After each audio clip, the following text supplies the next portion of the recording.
It's too much light, huh?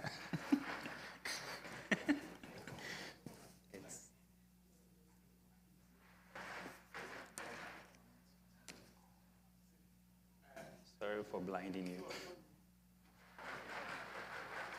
Do what? Angle?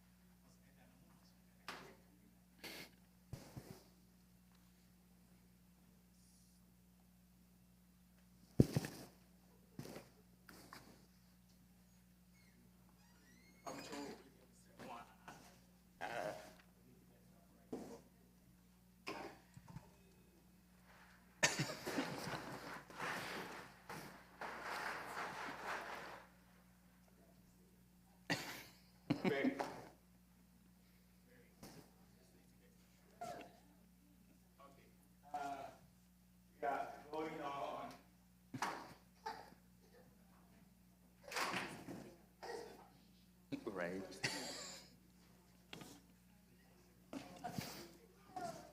This is my first time doing this. So, yeah, we'll see how it goes. Okay. Some powder.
Welcome to our maiden edition of Help Me to Know series. This is Calvary Methodist Church in Dallas, Fort Worth. Thank you so much for joining us, those of us on Zoom, on YouTube, on Facebook. We are here in the sanctuary with an in-house audience. And today our topic of discussion is on mental health. And so before we start everything, we want to say a word of prayer. So please, let us pray. Our Heavenly Father, we thank you for this evening. We thank you for your grace. Thank you, Father, for making this possible. Indeed, Father, it is you who gives us the wisdom and the knowledge. We pray that what we are about to discuss, may it be of benefit to us. Bless us with your Spirit. Lead and guide us. And help us, Father, to nourish ourselves by this education we're about to receive. We thank you in the name of our Lord Jesus Christ. Amen. Once again, thank you so much for joining us. We are glad that you are here. As I said, this is the first episode of our Help Me to Know series. Today, we're going to talk about mental health, a very, very important issue that has come up more recently. And I'm not going to be doing this alone. I have some wonderful ladies who are going to help me in this discussion. So I'll introduce them, and then we'll get our discussion going. To start with, I have Mrs. Peggy Sam.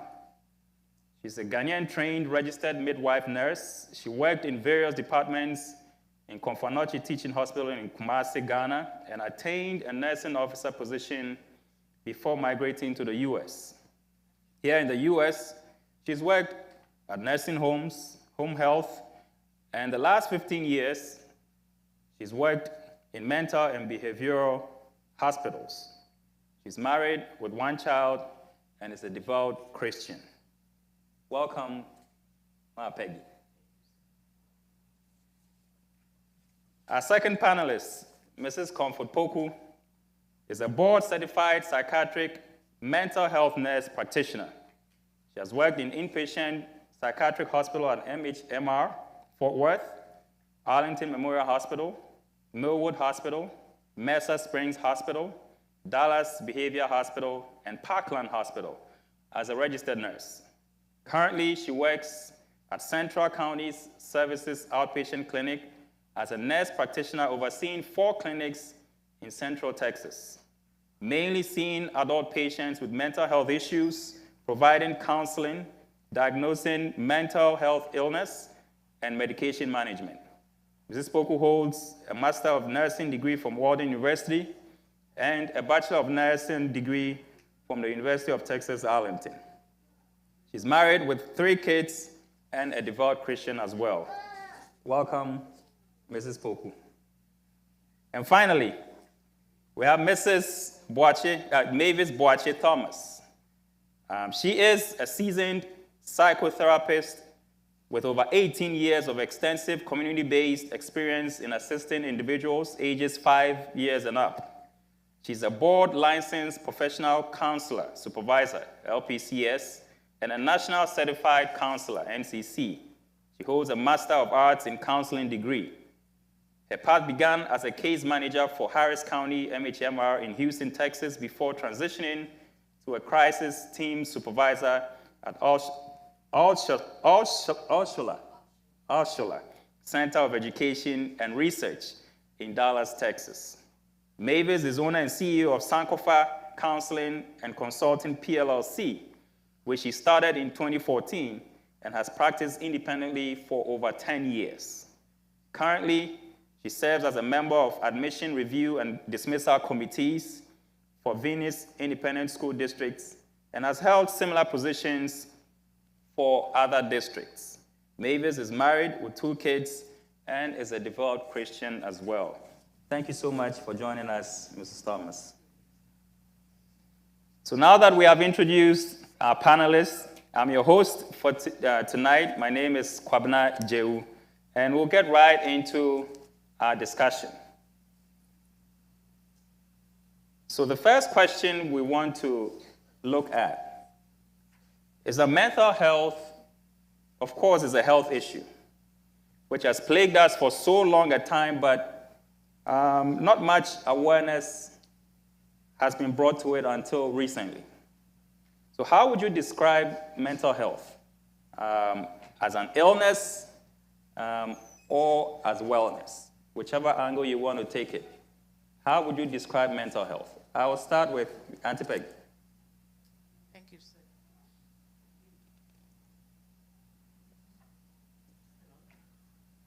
Hello? I would say that mental health comprises of a lot of like overall well-being of a person. But this includes social, emotional, psychological aspects. It's more than just being absence of mental illness. Mental illness, on the other hand, I would say is a diagnostic condition. It's diagnostic condition that is often involved distressing changes in thinking, emotional or behavioral issues. These conditions can affect our daily activities, which includes disorders like anxiety disorders, bipolar disorders, schizophrenia, and depression. That is what I would say. Thank you. Auntie Peggy. Auntie Comfort. So I think we will change the name a little bit. Okay. Because when we say mental health, people are thinking crazy people. Okay. So emotional illness is what it's a term that we are using, out there. Okay. So like you see physical illness, you have headache, okay? So you have pain somewhere. So mental illness is anything that is, affecting our memory. So the brain itself has many components. So every mental illness out there, each one of them, like Auntie Peggy said, anxiety or whatever it is, depression, each one is affecting one aspect of the brain. So emotional instability itself, that is what we are looking at. So it's mentally ill. Not necessarily that the person is crazy, because in our culture and in our day, if you talk about mental illness, if you ask somebody to go and see a psychologist or a psychiatrist, then the person is crazy, but that is not it. That is not. So there's a misconception. There's a misconception out there. Okay, and that's why it's important to have this kind of education. Exactly. That stigma and how we deal with that stigma. Mavis, you want to add something to that? Hello? Okay. So I think because I work with children and adolescents, oftentimes a lot of these questions, I've sort of mastered ways to simplify them. And so when you mention mental wellness, a lot of times it has to do with how well any individual is able to manage day-to-day stress. And so you can say if somebody is stressed out by a situation and they're having a hard time letting it go, well, that person obviously is struggling with their mental wellness. Mental illness, on the other hand, oftentimes in order to meet criteria, you have to meet with a licensed professional, such as myself, such as Sister Comfort, who actually have had extensive training in dealing with individuals, knowing what signs and symptoms and things like that to look for and the level of consistency. And so mental illness would have to be something that it meets criteria, regardless of what it is. And it can manifest in your emotions, which are your feelings, your thoughts, your behaviors. And so in other words, any one of us at any time, if we are struggling to deal with stress or struggling to just manage day-to-day life, then by definition, if that persists, we can say, okay, well, obviously I'm struggling with my mental wellness. And if I meet with a professional, then that professional might say, well, you're hitting these criteria. So therefore, obviously, it goes with this particular mental illness or that particular mental illness. But it's not a temporary, like a permanent thing. It can be temporary. Thank you. Thank you. So Let me add this one. Yes. So it's like when we're talking about wellness, okay, when you put wellness, so wellness is not absence of sicknesses. I think we have to, get that straight. So somebody said, I'm well. That doesn't mean everything is okay in there. got you. So the same thing, mentally, I'm mentally sound, but probably the person is going through some crisis. But the person has some coping skills that, hey, it's just a temporary thing, 1 day, 2 days. So every day, we go through some emotional instability each day. All right, thank you. Sure. Okay, one thing that we have to bear in mind is if one person has a problem and does not voice it out, nobody will know that there is a problem. So unless you are able to bring whatever it is that is in you, that is when somebody can know.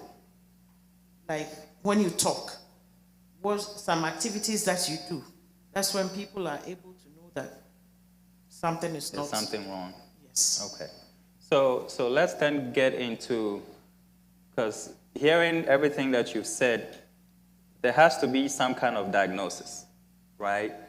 And so what are some of the causes of mental illness? Well, you want to say emotional, what's the word that you use? Emotional illness. What are some of the causes and how do they manifest? So how would I know there's something wrong with me, so I need to speak up? What are some of the things that we look out for? So the way that mental illness may manifest might be, let's just make it relatable to us as Africans, yes. Ghanaians. Sometimes it may be issues in our families, choices that we're making, maybe that serve others but don't necessarily serve us. It may be the stresses that are happening on a chronic basis, which means it's day to day. It's constant. There is no unloading of the stress. It's just one thing after another after Piling up. another. Yes, and I have this statement that sometimes I'll say to my dad, like, you know, when we are walking around, like right now there's 4 of us sitting here. No one knows what's going on or what it feels like to live in your body, Kwabena, except for you. Yep. Nobody knows what it's like to be me. Nobody knows what it's like to be anybody else. And so in that case, whether mentally I'm well, which means I'm in a good space, I'm managing, or mentally I'm struggling, which means that I've been holding on to something or there's things going on with me that maybe I'm not sharing, but it's really affecting me. And it's been going on for a long time. No one has any way of knowing unless you share. And so my dad always says, if you don't sell your sickness, how do you get a cure? That's right. And I think that applies to this. Good. All right. Let me say something. A while ago, a long time ago, I went to Ankafu. When you train in Ghana, you have to go and do mental health in Ankafu. It depends on whichever region that you are trained. I was trained in Confanochi, so automatically I'll go to Ankafu. Over there, this is something that I saw. We had like a young boy of, I think about 10 years or something like that. Nobody knew that that person had any issue with mental health until somebody sent him to go and buy him cigarettes. He went and bought a cigarette and the person said, light it before you bring it to me. Can you believe this boy lighting the cigarette? Before you light a cigarette, you know at least you Puff some. puff some. So immediately this guy did it. That was it. He ended up in Ankafu, which was no fault of his. Yes. You can't say in where we are raised that when somebody, an elderly person sends you, you will not go. Right. So you see where the issue is. So there are many ways that. There are so many ways. Okay. That's why we have environmental, we have genetic. It's like if we have to go on, we'll go on and on. A whole lot of So issues. it's a broader It's topic more than what than we see. Right. It's more than what we see. There's a, let me see. I have here as a genetic, environmental, brain chemistry, and physical health. So it's like it has a lot of issues. Just as our sister said, sometimes you're going through some stresses at home, marital issues, the least trauma. People like youngsters are being abused. All those, because they haven't said anything out, when they attain like some adulthood or something like that, all these tend to resurface. Okay. The least thing that they encounter, it brings out all these conditions. Gotcha. And so, and so in our society, we'll call it, I guess, like epigenetics, which means mental illness can come from your environment or so many other factors. And also, we voicing out. There is also another aspect of observation. Okay. Okay, you observe somebody, and then you approach the person, and then you ask, "Is everything okay?" Mm-hmm. You know, you read. You know, you can read people. You observe them. You know that something is not right. Probably the person has not observed it, because a lot is going on in the mind. So you read people, you approach them, and then you ask questions. So the more you ask questions, then people try to open up. You know, when it comes to mental health, if you don't open up, even the therapist will not know Right. what treatment am I going to give to you. So observation is also part of it. Okay. Let me add another thing. One thing that we have to also observe is like, it's not only one person that suffers from mental health. Everybody can suffer from mental health. Okay.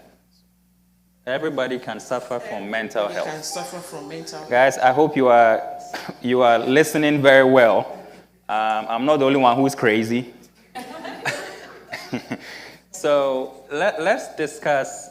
We shouldn't assume that there's no treatment for anything. We'll get to treatment. Yes, so Yes. just as Auntie Connie said, once you are able to bring whatever it is in you, somebody will assist you. So yes, we did talk about if you don't speak up, nobody will know, right? So let's talk about self-assessment versus professional assessment. So there could be something going on with me, I'm not sure. If I decide to speak up, let's say I'm confident enough to go to a psychologist or a counselor, and I talk to them, then they would give me a professional advice or diagnosis. But it starts with self-assessment too, right? Or is there anything like self-assessment when it comes to mental wellness? And actually, I feel like we do it all the time, whether we realize it or not. When we come to church, we talk to our pastors when something's wrong.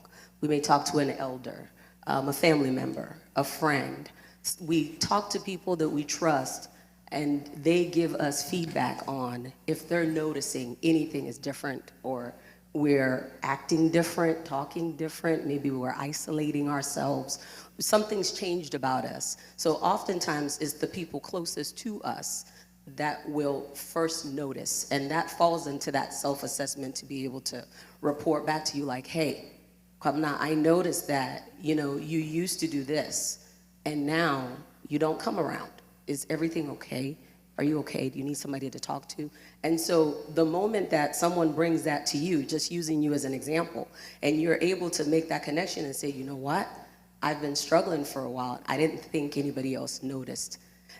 That self-assessment part is over. Now you can take that report to a licensed professional who doesn't know you and say, hey, from such and such time, I've been experiencing this. I talked to my friend, my pastor, my elder. They also confirmed that they are noticing this with me. What do I do now? What's my next step? And so self-assessment has to take place by interviewing those around us that we trust the most. And then we go and see that professional who can actually help us, put a name to whatever it is that is bothering us, and then start treatment. So you would advise that we actually proactively do that, right? Yes. Yes. Talk to friends, family, like you said, pastor, elders, Yes. Just to, make sure that, they're not noticing any pattern, change of behavior, that kind of thing, just the self-awareness. Okay. First of all, let's just define what self-assessment means. Okay, with self-assessment, it involves exploring, evaluating yourself, including your skills, ability, and traits, as well as personality or performance. The purpose of this sometimes help us to measure how we stack against standards, which can be institutional, personal, or external. We can give an example as narrowly as self-examining ourselves, evaluating our performance on specific tasks daily.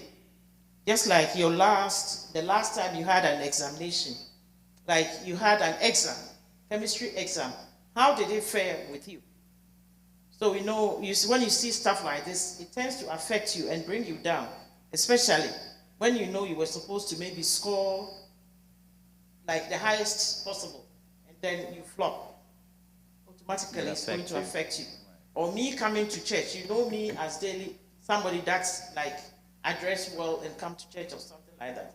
I come to church one day with my dress crumpled and like my makeup all the way. It's like you see immediately that there's something wrong. Something is not right. Okay. So that's when somebody can maybe notice and maybe call you aside or something. But among our culture, when you call somebody aside, the person might think that you're gossiping about him or her. So it's about time that we learn to accept some of the criticisms that somebody will be able to tell you. That's what I was saying. Okay, yeah, and I won't replace that word criticism because it always has a negative, connotation. But, right, I mean, it's a share. If I love you, as Christ has asked us to do, if I see something that is not, right about you, I should be able to tell you in love. And so me telling you I'm speaking in love, you listening also receive it in love. Don't see it as criticism or gossiping. So it's something that we all have to get over, and that is why we are all trying to mature in our faith. so that we can get there. But thank you very much. Let me bring this also out. Okay. The self-assessment, it has some kind of benefits. Self-assessment can be a powerful tool to identify goals, resources, and barriers to progress. So Okay. you have to bear that in mind. Okay. Thank you. And on the self-assessment, sometimes we do it and we are thinking that it's our own limitations. Why am I moody this morning? Oh, probably I didn't get enough sleep. So there is now integrated care that everyone who goes to primary care, your personal physician, they have to do, depression. You have depression skills assessment today. They have to do it. Okay. Because we have seen that it's difficult because of the stigma. It's difficult for somebody to walk to a psychiatrist or a therapist's office and say that, hey, I think something is wrong with me. Yes. But when you go to your physician and you say, hey, I'm having a headache, it's been a week, it's not going, it's getting more, difficult for me to do one or two things. They are not just going to look at the headache. They are going to look beyond that. And then they do mental health assessment. You might not know. You have anxiety, depression, and others. So from that point of care, then they can also refer you out. So that is, if you are not even doing the self-assessment, that is another point of care that, we can get you help. Yeah. I wanted to add to what Sister Comfort said and say that we have to get to a place where, even as a body of Christ, that we trust that our church members or family members have the best intentions for us. So many of us as Africans, we do not trust the intentions of others. Oftentimes, we feel like they have questionable motivation. Right. They must have some ulterior motive as to why they are doing something. And I feel like we have to exercise our faith. Yes. I'm one of those believers that faith without works is fruitless.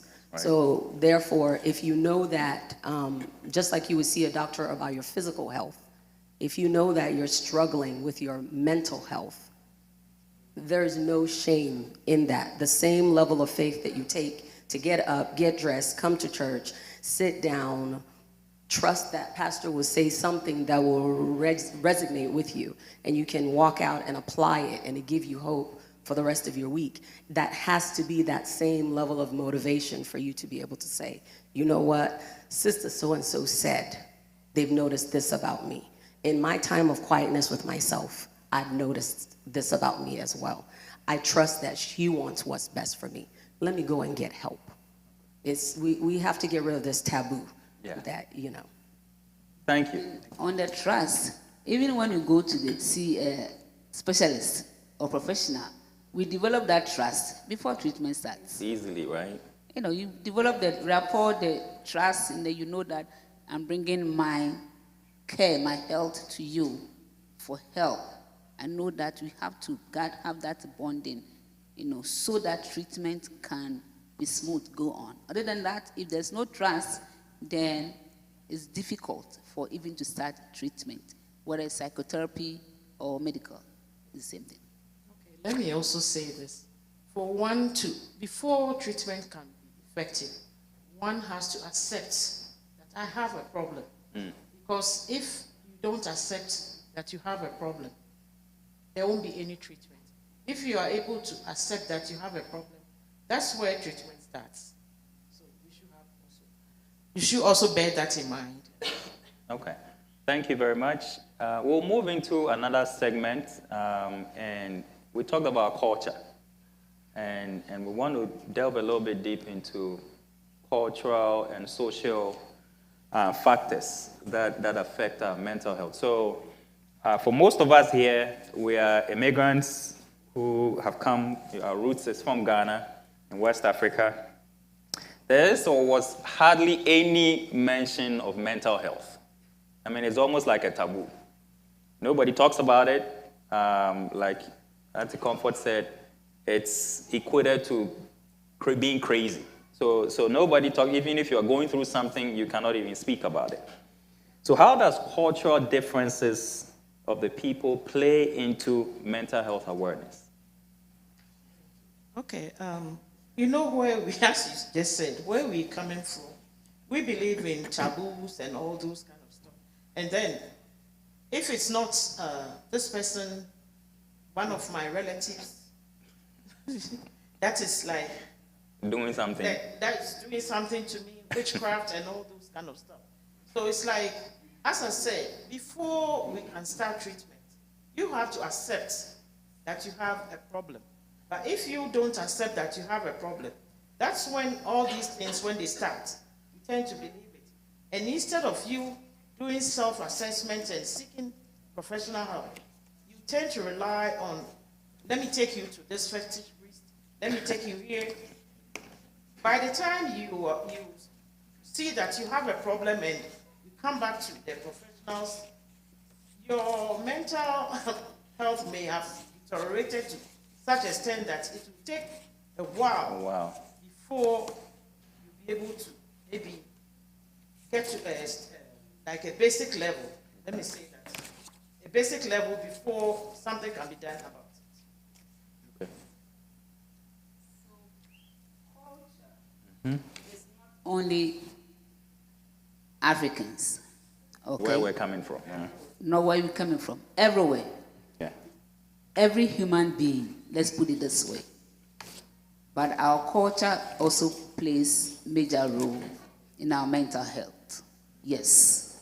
So, where we were raised, okay, so we said that in Ghana we hardly talk about it. In America here, they hardly talk about it. Because you don't see people out there in the streets, doesn't mean that we don't have people who are emotionally ill. Again, they provide so many facilities that we send people there. So because you don't see them, you think that, oh, the whites, they don't have mental health, or the Chinese people, they don't have. But we see every soul from every culture. So our upbringing, the environment, the poverty, the disparities, all these things, it shapes one's mind, emotions, the struggles that we go through, children, adolescents, adults, even the older ones. So the aspect of where we were raised is also plays part. I mean, genetics plays part, fine, but the environment too, plays major role in our mental illness. That's what I can say. Yes, you want to add something? I mean, and they both said it beautifully, but what I would add to it is, I often have the hard job of diagnosing children and explaining it to parents that this particular diagnosis obviously has a genetic aspect to it, or this particular diagnosis came about because of environmental circumstances. So it's never an easy task, because you'll have parents who'll say, so it's my fault, and that's not the angle. But universally, we all struggle with dealing with stress. Everybody has stress. And so if we all experience stress and we have the coping skills to be able to overcome the stress and still find meaning in our lives, then okay, we're doing well with our mental health, right? The problem comes in when we don't want to say anything because we are struggling. And so we come to church and we sit quiet with our struggle. We may dance and sing and be amongst everybody. I mean, I've seen so many situations where you'll have someone go to church and then less than 24 hours later they committed suicide.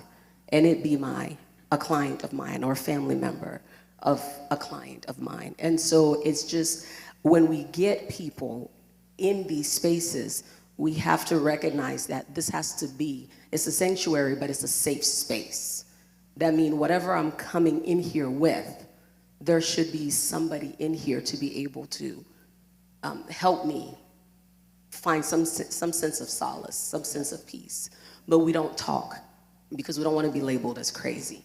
Nobody wants to be labeled as, that you are a witch, you are this, you are that. But a lot of times we do that because of our own, we don't know any better. And so we make people feel bad when all we should be doing is fellowshipping to them, ministering to them, and letting them know that before you were even born, God created you and saw no flaw in you. And so it's okay to struggle, but find the right people to help you out of your struggle. Just don't stay there. And so we have to do better. Let me add just a little bit. Among ourselves, it's like we find it very difficult to discuss mental health issues. This is because of we not being able to educate ourselves well, lack of partnership, like we don't have, I don't know how to do. Like when we see that somebody knows, instead of us like approaching the person to know that oh, this is what I'm going through, we find it very difficult because we lack education, and instead of us learning, it's always a problem for us. So, yes, because why would I go and discuss my personal issue with this person? That becomes a problem. Yeah. As I said, because you've not been able to identify that you have an issue, you have a mental issue, discussing it with somebody, you think it's a problem. But if you are able to come out, you see that by the end of the day, you might not even need to even seek professional help. The person might even direct you, be able to direct you. Go to MHMR, go here, go there. There are so many resource centers that can help. So we should be able to utilize all of them. Thank you. It's a shame, right? It's a shame. Yes. A lot of us, we don't seek help. Yeah, it's a shame because even anxiety, I sit here and I said I've been diagnosed with anxiety, but we have different types of anxiety. Everybody's going to look at you have anxiety. Yes, you do. Yeah. But because of the stigma, we don't want to talk about it. That is why a lot of people are dying. Like we said, you see somebody at church, you go home and you commit suicide. So when we are talking, especially when you are doing mental health month, our focus is on suicide prevention. But there's a lot more that we have to talk about it. Okay. Look at me. Some time ago, when I lost a baby, I went to the doctor. You know perfectly well I'm a psych nurse. Then you asking me, any thought of you wanting to kill yourself? What will be my response to you? If even I'm going to do that, I will not respond. I'll tell you I'm not. Meanwhile, I'll go home and maybe commit suicide. So we should find ways and means to, distract people from knowing exactly if we are asking them about suicide and depression and all those kind of stuff. And I think that's where professional diagnosis come. They have ways and means of asking certain open-ended questions. I just gave you an example. Yes. Right. Knowing, then you come and ask me that same question. How do you expect me to answer you? So the thing is, we have research, we've known from research that asking somebody that, do you want to commit suicide doesn't mean the person is going to commit suicide. Right. So it is a direct question that you don't want to. Okay, so do you want to commit suicide? Then we want to change it. Do you want to hurt yourself? Hurt where? Is the question. Right. So we ask directly. In clinical setting, we ask directly. And then the person will open up and say, yes. A week ago, I nearly did this. 2 days ago, I nearly did that. 3 days ago. So, suicidal ideations, goes to people's mind. Crisis, a little bit crisis, people are thinking that they lose hope. Yeah. And then they are like, so what again? So that's why we do the direct questioning. Have you ever thought? Indeed, you have thought. Because when you get to a point of hopelessness, that is when suicidal thoughts come. Not that I'm going to kill myself. No. By the time you voice it out, probably you've already done it. Right. So that's why we ask, we dive into it, and then people, bring out how there are different ways that people want to commit suicide. So that's the reason why we ask directly. Let me add another thing. Sometimes we asking these questions, we think, me working as a psych nurse, sometimes we see that these patients, when they come in, especially around this area, when it's time for the weather tends to be cold, that is when you see most of the psych people getting into psych hospitals. They know the questions that we ask. So whatever it is that they would do, so that they get into the psych hospitals, they do. Some of them come just to seek attention. When you come and you are suicidal, everything that we do to prevent you from killing yourself, you will get. Right. So we shouldn't confuse somebody being suicidal with somebody that's trying to seek attention. There are two different kinds of things. Okay. I would like to add to that. And I see a different side of mental health. I think because they are in the clinical, like the hospital setting. Right. I am in homes and schools and daycares and the day-to-day life of a person. And so sometimes I know that some of these individuals come from homes where there's a lot of brokenness and hurt there. And if they don't feel heard at home, then you may see some of these attention-seeking behaviors, which is, okay, now I'm in an inpatient psych ward. I am gonna say or exaggerate some of my symptoms because it's almost like I need an escape from where I'm at. But I'm not saying that to say that they should be dismissed in any way, because at the end of the day, they're there because there's some hurt somewhere. There's an issue somewhere. And so I think that we as individuals that work with patients in mental health, we have to get to the point where we collaborate so effortlessly together that there is very little room for the patient to be able to manipulate anything. You know what I'm saying? Gotcha. Yeah. All right. So we have talked about, the cultural part of this. I believe there are some social factors too that affect mental, wellness in general. You want to point some of them out, at least educate us on some of these factors? I work in Arlington area, so that's what you see that a lot of people tend to be homeless. Homelessness can lead to something like that. We have a relationship with each other. It can affect us one way or the other for people to have that kind of thought. And then, let me say, like job, when you don't have job to do, that one too has a part of it.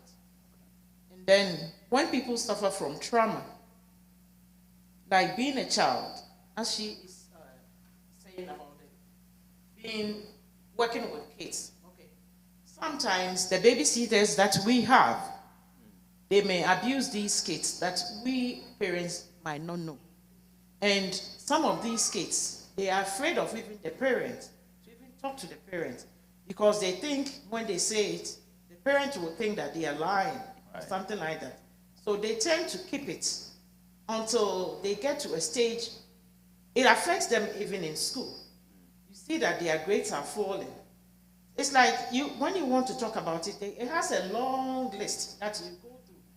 It's never ending. It's never ending. So as parents and stuff like that, we need to sometimes keep our eyes. It can be girls, it can be boys. So any other way.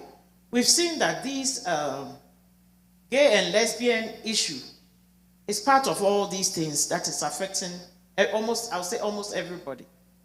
So sexual orientation, right? Yes. Is one. Now, some people are not even able to identify which gender they want to be. Right. Now, when you come to the hospital, we have to ask you, what are your pronouns? Now, we ask you, what are your pronouns? He, she, it. Yes, because some people get to be offended when you don't address them properly. They themselves, it's like in their minds, they know that what they are doing is like, I don't know. They see the whole world as being against them. So the slightest thing that affects them. Okay. So let's make this a little something that an adult can use. Okay, some of the things that can affect mental health for adults: loneliness. I've seen a lot of it in the elderly population that I've dealt with. Loss of a partner, divorce can trigger those. Feeling isolated from your family, feeling used by your family can cause it. Not getting enough sleep can trigger it. The thing about it is we have these hormones that oftentimes play a role in, these two hormones that play a role in mental health. There's dopamine, which is like the feel-good hormone, Feel good, yeah. and serotonin, which gives you like the energy and the motivation to do what you need to do. So if you are someone and you've been feeling down for quite some time, you're stressed for a while, sometimes some of these things can become out of balance. And so this is how it can show up for whether it's a child or an adult. But a lot of times with adults, we sit quietly with it because we want the world to see that we have everything together, but inside we're falling apart. And so we have to make sure that we address loneliness and sleeplessness and those things. Under that, we are also looking at dysfunctional families. Okay, that's very, very important. Now, when you say dysfunctional families, can you elaborate a little bit there? So, God created us, parenting, two people who love themselves. They get married. They get kids. And here we are. Troubles come. Stresses come.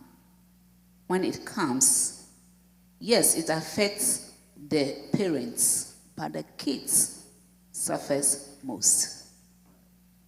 So socially, like Auntie Peggy said, it's not only babysitters who abuse kids. And then abuse is not only sexual abuse. Right. Emotional abuse, physical abuse, neglect. So parents ask yourself, where are your kids? Dad doesn't know where the kids are. Mom doesn't know. Everyone is frustrated. They live under the same roof, but there is no bonding.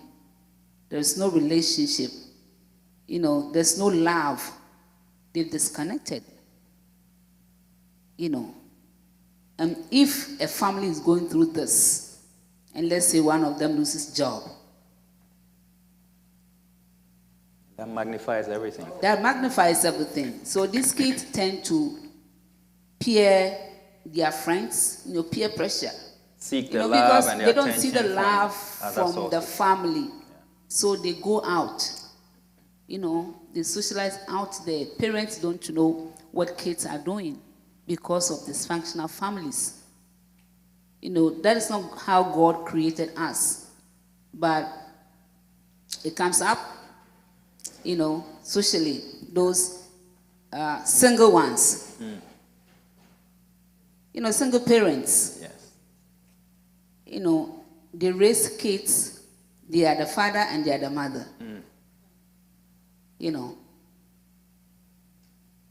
The widows. Let's talk about them. Those, they've married, where is the spouse? Loneliness are killing all these people that are married, unless you decided you don't want to marry. But you are married and your spouse is somewhere, you are somewhere. How do you connect to mentally, emotionally, the struggle out there? So when people are struggling, then socially they tend to alcoholism. Because loneliness, if I want to sleep, I have to drink. I have to smoke. You will say that, oh, we are Christians, so we don't do drugs. But we see pastors, bishops come to the clinics. They are doing drugs. They are addicts. So I ask myself, what went wrong? And when you are doing history, you will know that most of these things started from childhood. So our upbringing has a very, very huge role in how we eventually deal with mental illness, mental wellness, situations that deal with our mental health, right? Early childhood. Sometimes the financial situations too can affect the mental health. When you are going through financial stress, Yes. poverty, and then it has negative effects on the mental health. Financial stability contributes to overall well-being. And then we have culture and identity. When we are, as I said about The pronouns, huh? transgender, and then we have cultural norms, beliefs, and values, which influence how we can perceive mental health. Cultural stigmas may also affect health-seeking behaviors. And then we have social support. Having a strong social network provides emotional support during challenging times. As my sister said, loneliness and social isolation can cause harm to mental health. And then sometimes we discriminate, and it has some kind of stigma that affects the mental health. Discrimination due to race, ethnicity, gender, and sexual orientation, all these impact on the mental health. Thank you. Thank you for sharing all of that. And with that, we'll take a really short break, and we'll be right back to continue with our topic of mental health.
To you, YASA 2024. For July 4th to July 7th, please register on the link below.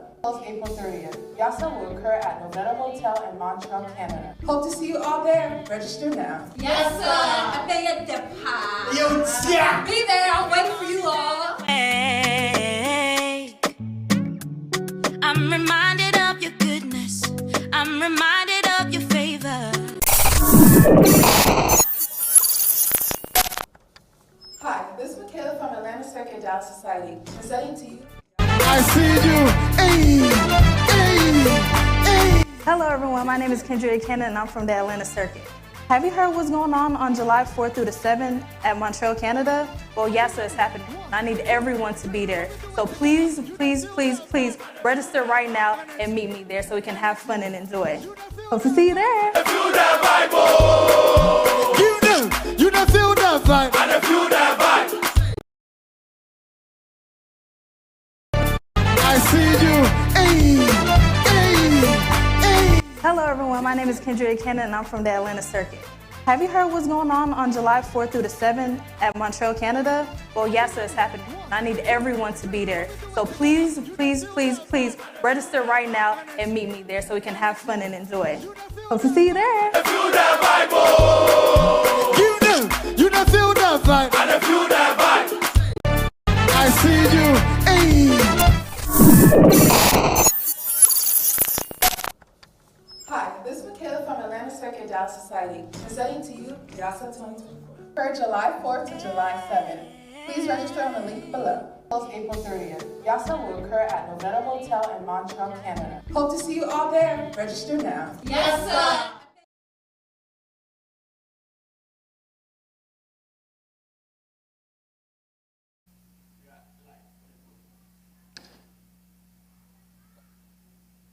Welcome back.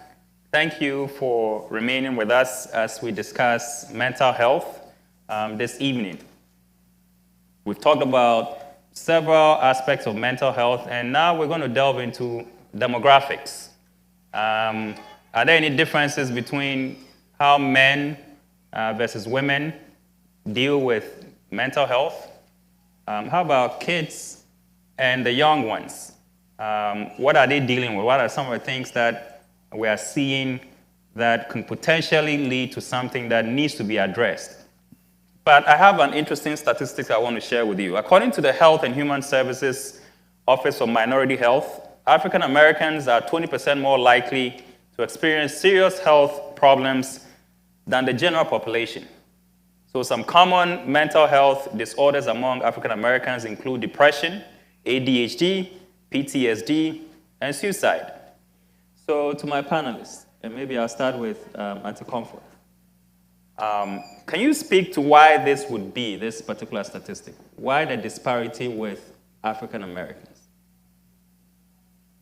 Okay. So, I think the 20% that the researchers are putting out there, you know, when they are doing the research, you have to bear in mind that, no, so it's the whole US, right? And I will live in Texas. So those of us in Arlington, Cedar Hill. Okay. So like we previously said, mental health in every culture or ethnic group. So it's not only African Americans. Okay. So 20% of us, yes. So what is contributing to that 20%? Right. Okay. So when you're looking into that research, you basically know that racism, okay? Racism is number one thing that affected many parents, okay, many kids growing up. You know, where are the facilities? Where is the social support? Right. You know, your parents are slaves. Are you a queen?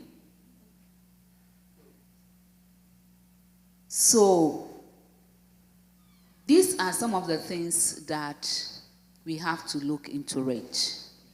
Okay, so some people have that mentality that this is how I was raised. So if this is how I was raised, I have to raise my kids in that way. Look at the difficulties, the financial stresses. You know, how many of us, even as we sit here, we go to the hospitals, we see these PCPs, you know, as blacks, educated, uneducated, they will treat us differently. Okay? So what you have to look at the racism and the poverty and the destruction, the economic and, you know, instabilities of us. Let me put it this way. You know, we are all African Americans. So these things contribute much. So sometimes they will put it out there. You know, 3 out of 5 African Americans have depression, this kind of problem, bipolar, ADHD. Yes, but the factors that contribute to that differs. Before you come in, Auntie Peggy, yeah, hold that thought. I want us to I want a little bit of education on, some of these disorders that have been listed. So somebody may ask, what is ADHD? What's the easiest way to define ADHD? I know it's an acronym, right? Deficit. It's more so, it's a diagnosis that I often give to children. Children who have difficulty sustaining attention. And so you attention span, right? Yes, a short attention span. And so Okay. you may see them squirming in their seat in class, getting out of their chair, fidgeting, touching, a lot of impulsive, doing a lot of things without really thinking about what they're doing or the consequences of what they're doing. Would be a good way to explain like ADHD. Okay, how about PTSD? That's post something. PTSD is basically a post-traumatic Traumatic stress disorder, stress right? disorder. And then normally we think it's only the veterans that Right, go people to who have that. gone into the No, military.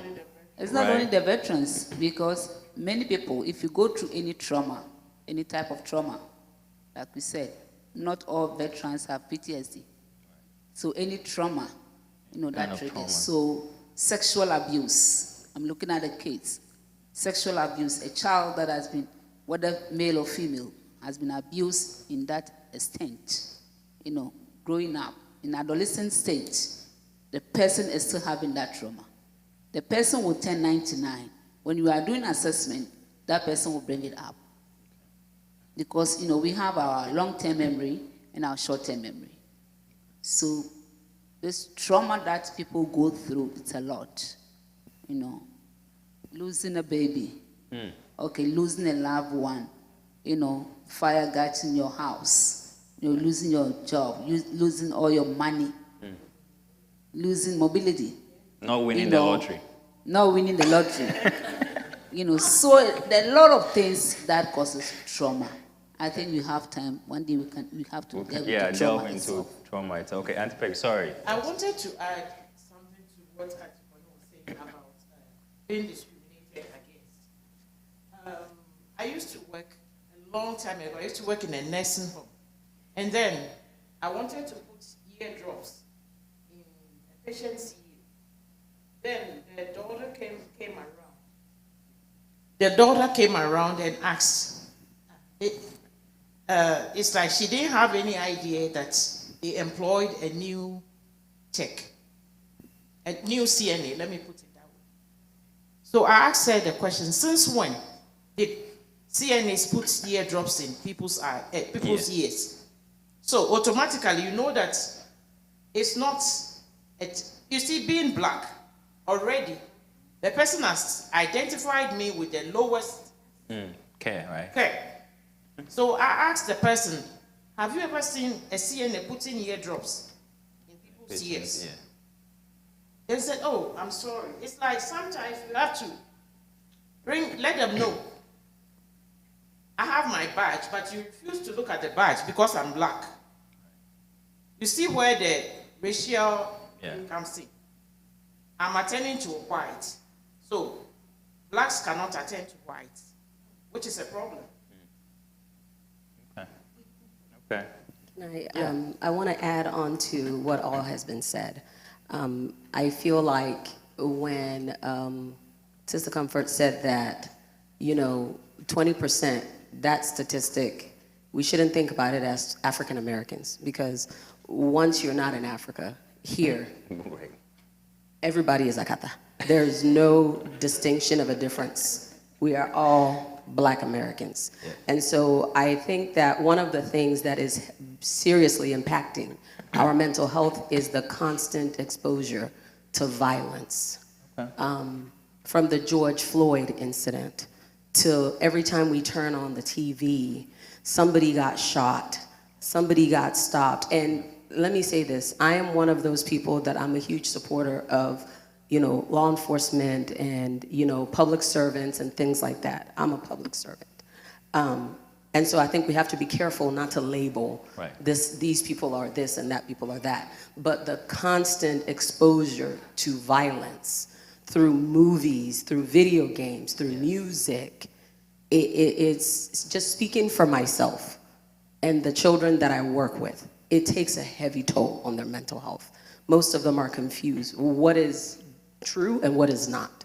What is good and what is not? And then when you add Christianity and a relationship with God in that mix, I'm confused. Yeah. The Bible says this, but if I do this at school, now I'm isolated. I'm made fun of. And so what do?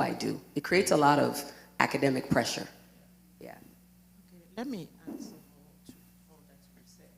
Okay, it says mental health disparity among African Americans are a complex issue influenced by various factors. And here are some of them, the key points. We have like socioeconomic disparity. African Americans often face socioeconomic disparities, including exclusion from health, education, social and economic resources. These disparities can contribute to worse mental health outcomes. Distrust of medical system. Historically, mistreatment and systematic racism have led to distrust of medical systems among African Americans. This distrust can affect their willingness to seek mental health care. Healthcare inadequacies. African Americans may have limited access to quality mental health care due to healthcare inequalities. Barriers, including financial constraints, lack of insurance, and geographical disparities. Cultural competence gaps. Some mental health providers may lack cultural competency, which affects effective communication and understanding of African American patients' unique needs. Stigma within the community. Seeking help for mental health issues is often stigmatized within the Black community. Overcoming this stigma is crucial for promoting mental well-being. Trauma from racism and violence. Experience of racism, discrimination, and violence can lead to trauma and impact mental health.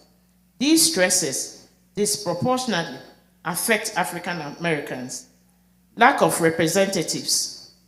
The scarcity of diverse mental health professionals can hinder cultural sensitivity care of African Americans. And it says it's essential to address these systematic issues to improve mental health outcome for African Americans. While rates of mental health are similar to the general population, disparity in access to care persists. If you or someone you know is struggling, considering seeking professional help or connecting with community resources, remember that healthcare matters and seeking support is a sign of strength. Okay, thank you. Thank you for sharing that with us. So it's a complex issue. It's something that dates back many, many years. The mistrust that has let us crawl into our shell because we don't trust the system. We don't trust the structure that is going on. It's set up against us. And so why go put myself into it? And so ordinarily, some of these things will be reported disproportionately, right? And so that's what we're dealing with. And for all of us, like Mavis said, we are Blacks. We are Black Americans. And so, and we may feel that, all of these things, when I go to the hospital, I'm taken care of, I'm okay, so you don't really associate or believe some of these disparities that we are sharing, but they are real, and these are healthcare professionals who are sharing experience. And so it's very important that as a community, we need to pull together and help ourselves, but also encourage ourselves that some things have to change, right? It cannot remain the same. And so we have to continue to push that agenda to support each other, to encourage each other, and to representation, like you said, put ourselves in positions where we can be decision makers and help to correct and change the system that we dislike and for which reason we don't want to trust in. So thank you for sharing that. The last one on demographics, and I'm going to put these two out, and you can pick anyone that you want. Men versus women, any difference in how we treat health? And then we look at the young people's angle as well. Yes, big time. Whether it's a young man or an older man, regardless of age, what I've noticed is boys and men tend to run from seeking mental health services. They don't want to be viewed as weak or broken. They, unless it's an urgent situation and it's in an involuntary basis, which means my wife told me to come. My family is saying if I don't do this, then I can't stay at the house or whatever. Unless it's almost like their back is against the wall, they're reluctant. And when they do so, it's short term, and then it's okay, that's it, yes. Women, on the other hand, we love to bring things out and talk about the issues that bother us. We are very much hearts on the sleeves type of people. And so I find that whether it's a young girl or a woman, the willingness to find someone to talk to gain understanding, to connect with, they're a lot more compliant with seeking help. Maybe I should have had a male panelist so they can, talk about why we men don't want to be vulnerable. But anyway, I think. Oh, sorry. Hormonal changes, also plays a role in it, because sometimes we think that only women go through hormonal changes that affect our mood, our sleep, our everyday lives. But men too do. Wait, we have hormonal changes too? Yes, you do. So because of their status in society, the respect that men think they command in society, these are greater things that affect men, from seeking help. So it's like physical health. Yeah. Your husband is suffering. You need to go see the doctor. No, they will not go unless it gets to a critical point. So if physical health is like that, then think about mental health. Right. So in our culture, let's say that, men are strong. Macho. Somebody whose mom has passed, men don't cry. Right. You need to cry. You need to shed the tears. But society, we don't want to see that, because when you cry, you are weak. Your sister is crying and you are crying. You have to stand up. But no, we need to cry. We need to share that tears and then relieve ourselves. I would say, when it comes to mental health, there are notable differences between men and women. Okay. I start with psychopathological rates. With women, women experience higher rates of depression and anxiety, normally referred to as internalizing disorders. And then men have higher rates of substance abuse and antisocial disorders, referred to as externalizing disorders. Then we come to treatment and coping mechanism.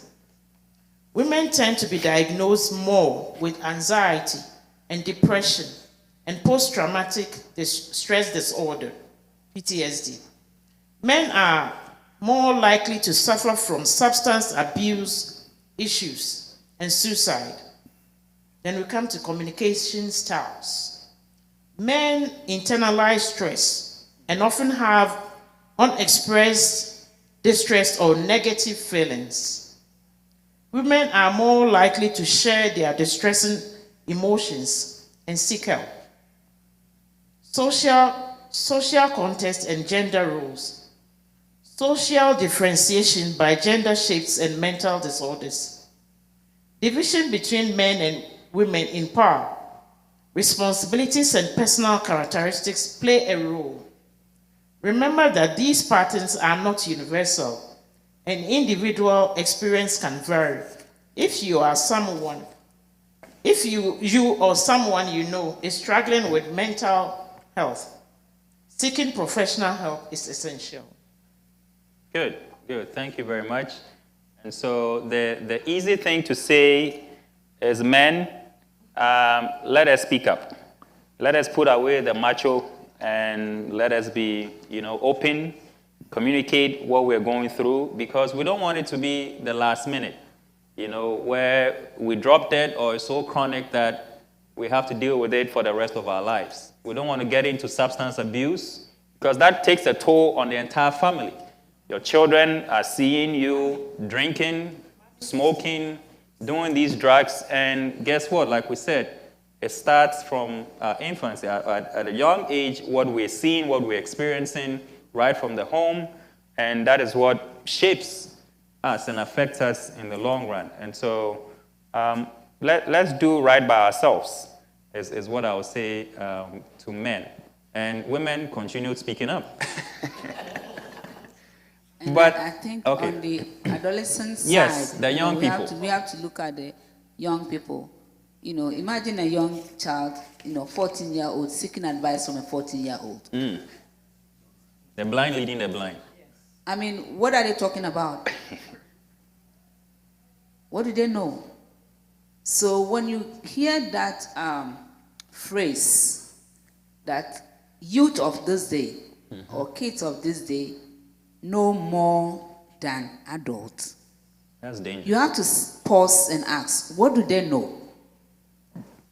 The fact that they can type, they can go to the internet, they are speaking, doesn't mean they really know what is going on within them.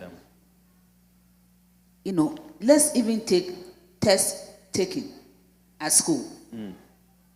Some of the kids, you have to give them medicine before they can take tests. Anxiety. Wow. You see, so our youth, our young ones, they, in diverse ways, they are suffering. But normally we don't want to talk about it, or unless, the teachers send a letter and then they are sending them to Miss Mavis that, hey, we need to look into it. But imagine a child failing an exams. We've all failed an exams before, even adults. You will cry, you get depressed, but you are like, you have to go back to school. You have to pick yourself So who is up. encouraging me to go back to school? We need a therapist. We don't find them. All that they need, you've eaten. I've given you money. Tomorrow you are going to school. But these kids are suffering. So, as parents, possibly we don't know much. We don't know better. Possibly that's what we went through. I failed the test before. So if my child failed the test, it's okay, go ahead. Go and take the test again. Go and ace that test. Probably something is going on that I need to ask. Their feelings, their struggles. Where is the confusion coming from? So our young ones too, they go through the same stresses like adults. Yeah, maybe. There's a big disconnect between parents and their children. And a lot of times, especially when you have situations like cross-cultural issues, you have some parents that were born and raised their whole lives in Ghana or in different parts of Africa. And then you have maybe first-generation children who are here, educated in the American system, that may think differently, that may operate differently. And then imagine that child being at home with a parent that they're struggling with something. How can you go to that parent who comes from a completely different system than you come from and tell them, I'm going through something? No matter what, you're going to hear something about some witch, some wizard, some bad luck, some something, versus some demon, versus just let's sit down, let's talk. What's going on? How do you feel here? What are you thinking here? And how is it making you behave? So I think we have to focus a little bit on parent education, maybe workshops for parents, where they can see that, hey, your children, though they are Africans by, bloodline, they are nationality, they're Americans. Yeah. And so they're often stuck in the middle of, when I'm home, I have to be this way. Right. When I'm at school, I need to conform and fit in and be this way. Where do I have some type of solace or peace to figure out who I truly am? Yeah. Everybody has their own expectation of me, and I don't think it's fair. It's too much pressure. Yeah. Yeah. Okay.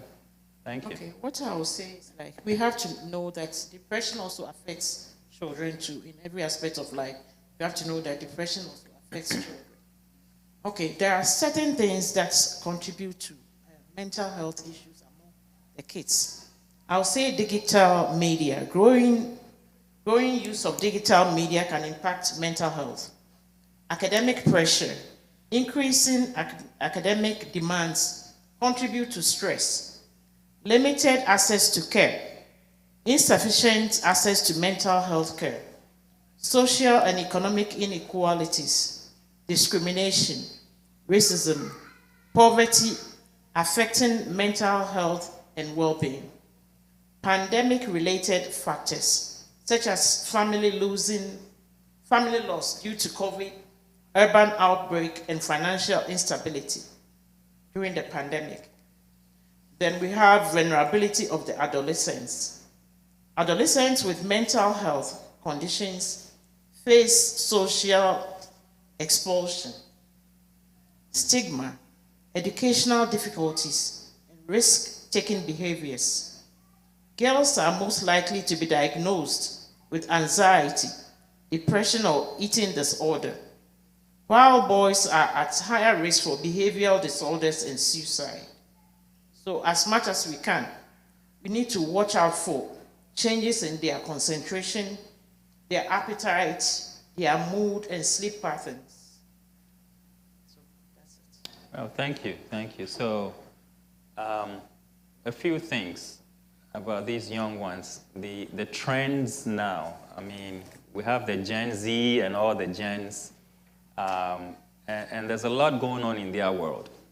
You know, they talk about body shaming and bullying, you know, online, social media, you know, issues that they go through, these kinds of abuses that these young, because they're exposed to this, you know, digital world that we are in, we have to be mindful of some of these pressures. Like you said, there's violence everywhere, you know, and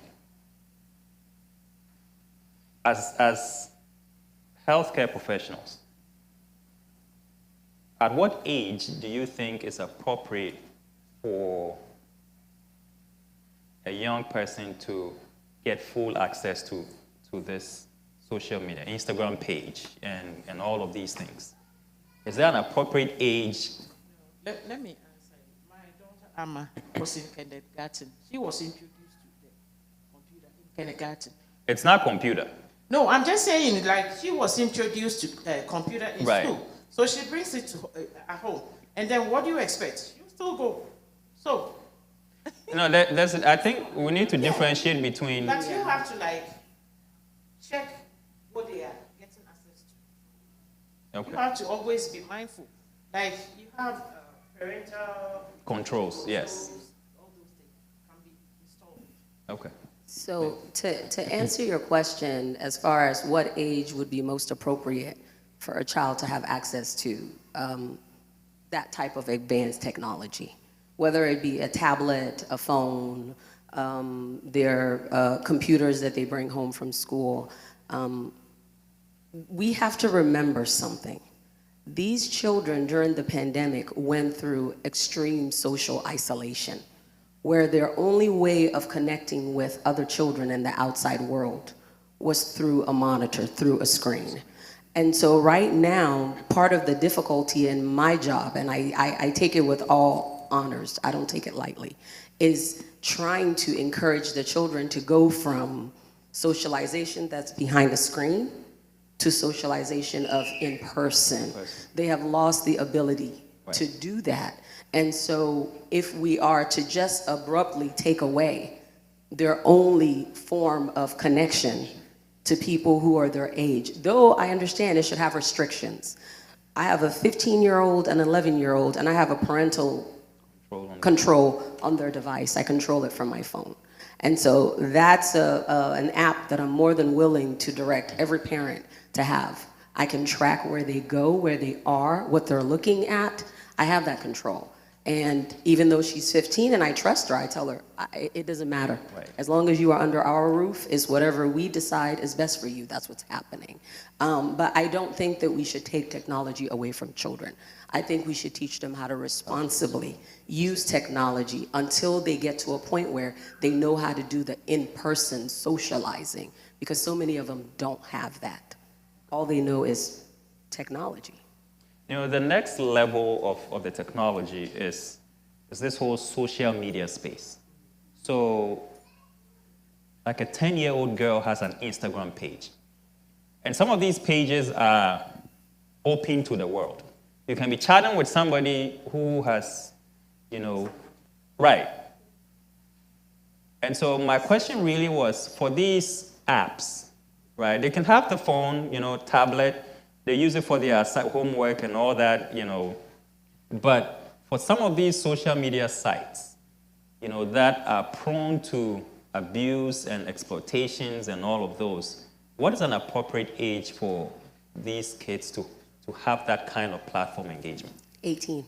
18, okay, yes. Adult. Yes, unless the parent themselves have educated themselves on those apps and have put in place those supervisory restrictions, 18 years old. But let's be real here. Most parents don't even know how to go about navigating the level of technology that kids can maneuver at 2 years old, 3 years old, 4 years old, because it's being introduced to them as early as pre-K. Yeah. They are in a classroom where the teacher is there, but most of their engagement is through technology.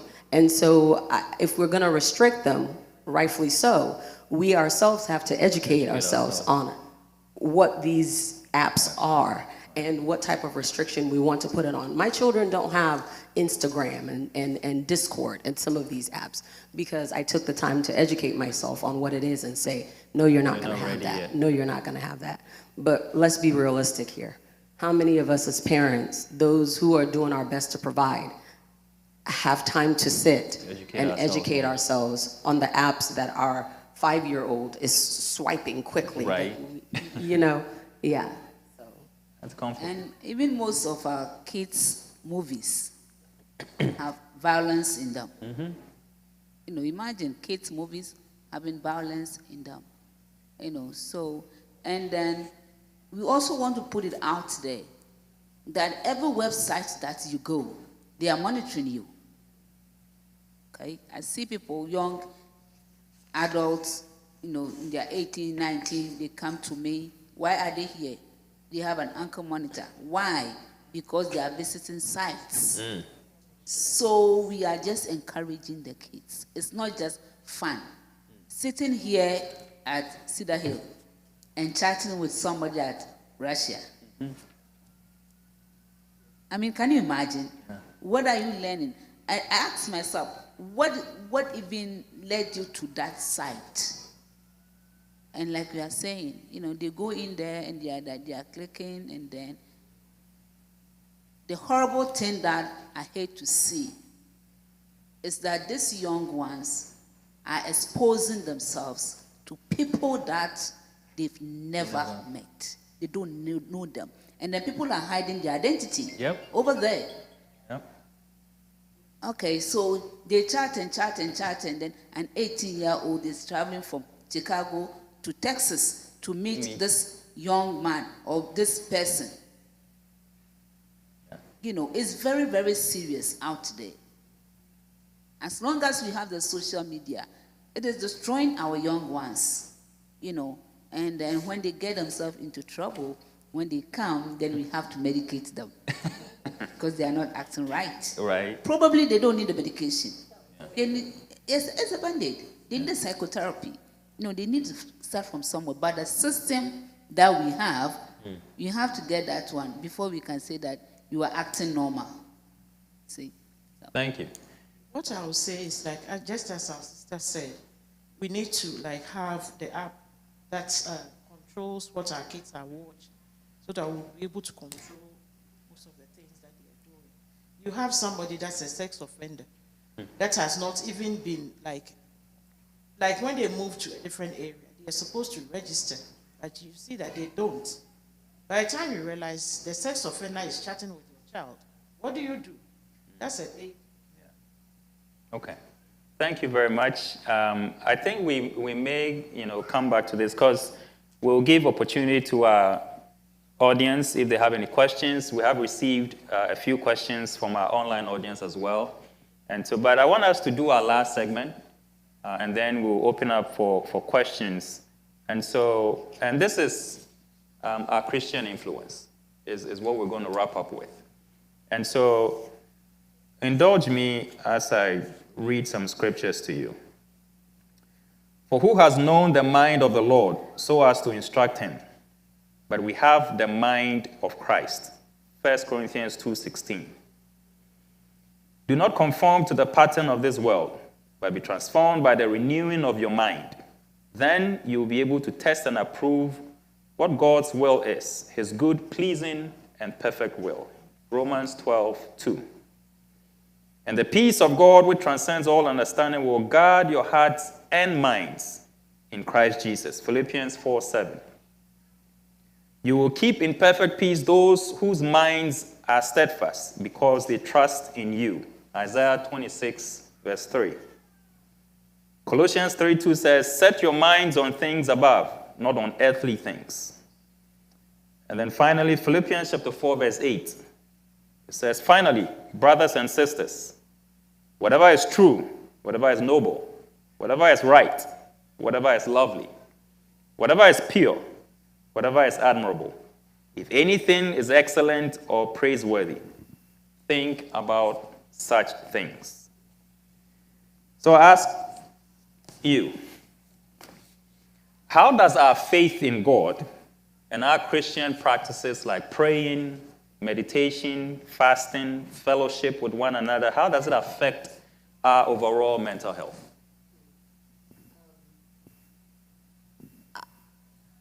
I think that our faith in God puts us in a position, it's similar to like having a seed and planting it in the ground. And every single day, from your Bible reading to your group gatherings to it's like you're watering that seed. Your faith in God and being in a community of other believers, it does so much for your mental health, because there's nothing more important for every human being than feeling like you belong somewhere. A big part of mental illness is the isolation and feeling alone. Church is one of the most important places that you can find community and solace when it comes to not feeling alone. And so I employ everyone, whether it's just finding some way to plug in and be connected to some form of, godly worship, community, support system, so that when you do have times where you are struggling to, connect with the way that God designed you to be, and you're not your best, it's those around you that will remind you of who you are as far as the seed that you put in the ground to begin with, and help water you. And so I think the church plays a huge part. Your faith plays a huge part in even your ability, whether mental health will affect you temporarily or permanently. A lot of it has to do with your faith. Thank you. Mr. Comfort, you want to add something? So, fellowship, okay? One thing that we are missing, or, I'm trying to bring out a word. So, the mistrust that we have labeled ourselves as believers, I think that is what is killing our fellowship and our mental health. Okay, like Sister Maybe said, we don't live in isolation.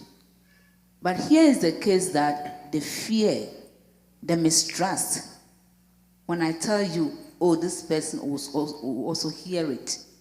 So if I need prayer, I would rather not tell the church, but I will go to social media, send my prayer request there, because they don't know me. Right. Okay, they don't know me. But these are people who are sitting on the net. Mm-hmm. But I am sitting right here, that we can talk. I can hug you. You can embrace me. That connection we should have in church. That is why Christ brought us together. So if you are talking about do not cease the fellowship of the brethren, that is the essence. It's not only when we come, we eat, we are dancing. No. But we have to know each other. What are our struggles? The fact that we have Christ doesn't mean we don't have struggles. Yes, he sees us through. But we help ourselves, emotionally, financially, physically, So you are in a church, you need help. That is why we are here.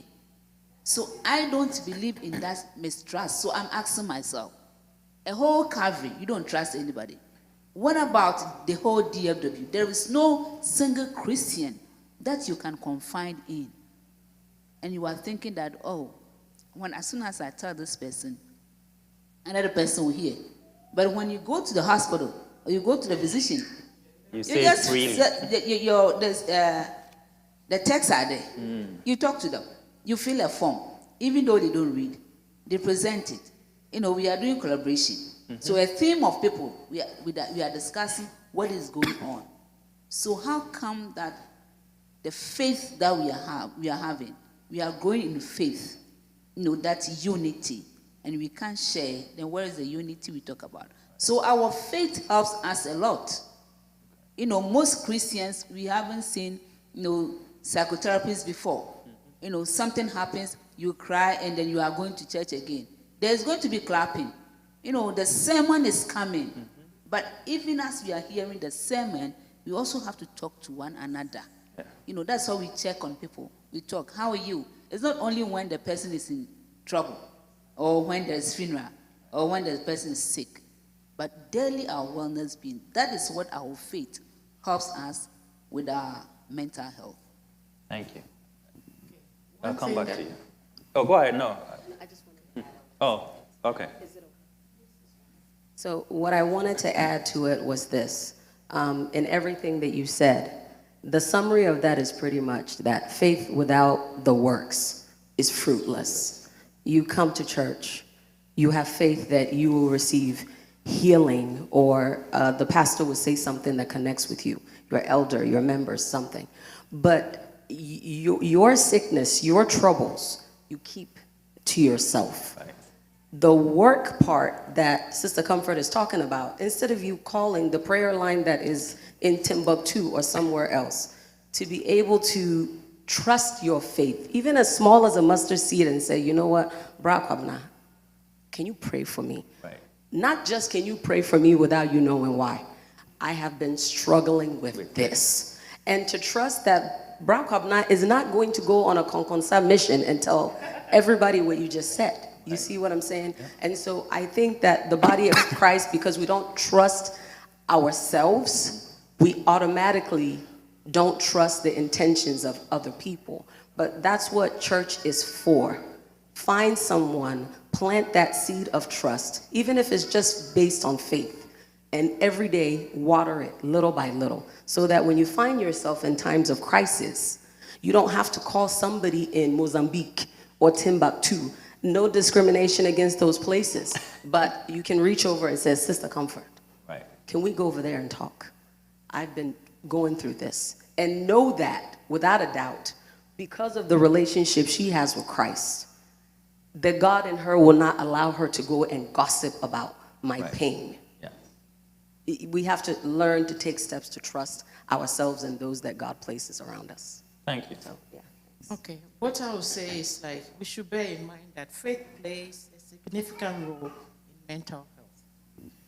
Our fellowship with each other, our social connections with each other goes a long way to help elevate whatever problem that we have.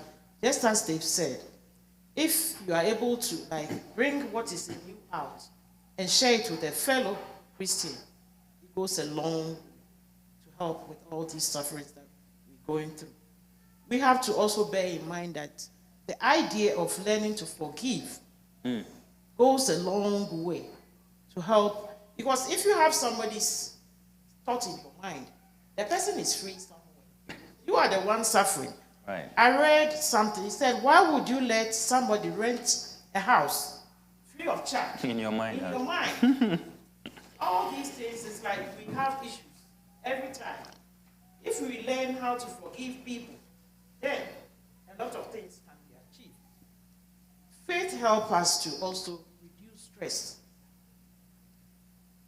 Stressing and using, because you have faith in God, the time that you're stressing so much, get with God. Just as we're talking about the influence of internet, the same internet, we can get a lot of prayer topics, we can get help from there. So as much as we're using the social media to do whatever, healing can also be sorted from there. Then, another thing that I will say is our own mindset. Sometimes the way we've programmed our own selves, negativity around us everywhere we go, we are not able to let something slip by. Sister Comfort told me, Peggy, what you wore to church today wasn't good. Then I take offense at that. Meanwhile, she didn't mean that just to let you feel a sense of belonging. But we misinterpret it. It's like every time our attitude, what we show, is adding our own stresses to our own selves. That is where all these mental issues come about. How would I come and then I start taking medication for unnecessary stuff? All these medications have their side effects. So if we are able to relate well with each other, taking all these side medications will not be necessary. So that is what I would say. Thank you. Thank you. And I think most of the emotions that we go through, we all send them on prayer line. Okay? So we speak the tongue and speak the tongue and speak the tongue and pray and pray and pray and pray and then forget to deal with the underlying cause. The works that we have to do. Okay, so I'm a believer. I'm suffering. Instead of me seeking help, it's going to be prayer come. Yes, God heals. We believe that. We believe in prayer. Okay? But sometimes believers in general, the way we were brought up, thinking that as soon as we come to God, everything is going to be, perfect. So if it doesn't go that way, then we tend to either ignore what we have to deal with. Okay? And then it's either I'm praying hard, fasting hard. So we fasted 60 days. But the underlying stressor, we don't want to talk about, because God says that, call unto me. Yes, we are calling unto him, but he has given us Each other. each other to help us. I think that is what most of us will do. In our tears, in our pain, instead of sharing them, we are just, crying, praying, speaking in tongues, reading the Bible, quotation over quotation. But there is, something that we have to deal with. We don't want to deal because we are Christians, because I am Christian. Okay? So this thing that has hurt me so much, it's difficult for Christians to open up about childhood abuse. Yeah. But many Christians are abusing their parents. Many Christians were abused. So the fact that we came to Christ and accepted Jesus Christ as our personal Savior, that doesn't mean that the hurt is gone. We need help. That is why we have to take that step. Thank you. So, in other words, God helps those who help themselves. And I think a lot of times like Sister Comfort said, we come to church, we are a Christian, we hide under these titles, these labels. I'm a believer, so that means the package is perfectly packed. Everything is fine, but inside you are falling apart. At the end of the day, God is looking at you, judging you, and measuring you for you. It's not based on what's going on with anybody else. So if you know that you've prayed about it, you've fasted about it, you have cried about it, and none of those things are working, God gives everybody different gifts. Yeah. And me personally, as a Christian, one of the things that I promised God that I would do is, if you give me a gift where I can help those who are hurting, but yet others cannot see the hurt, then I will ensure that that's not something that I take for granted. And so at the end of the day, you have to be honest enough with yourself, search yourself and realize that, okay, I need to go and talk to somebody, and there's no shame in that. It's not like God has turned his back on me, but maybe God is encouraging me to, besides seeking counsel from a pastor, which is great, an elder, which is great, sometimes God wants you to seek counsel from a skilled individual who perhaps has a different roadmap that can get you out of the mental struggles that you're having much quicker. So now when you go to church and you're fellowshipping, you are 100% mind, heart, body, soul, you're present.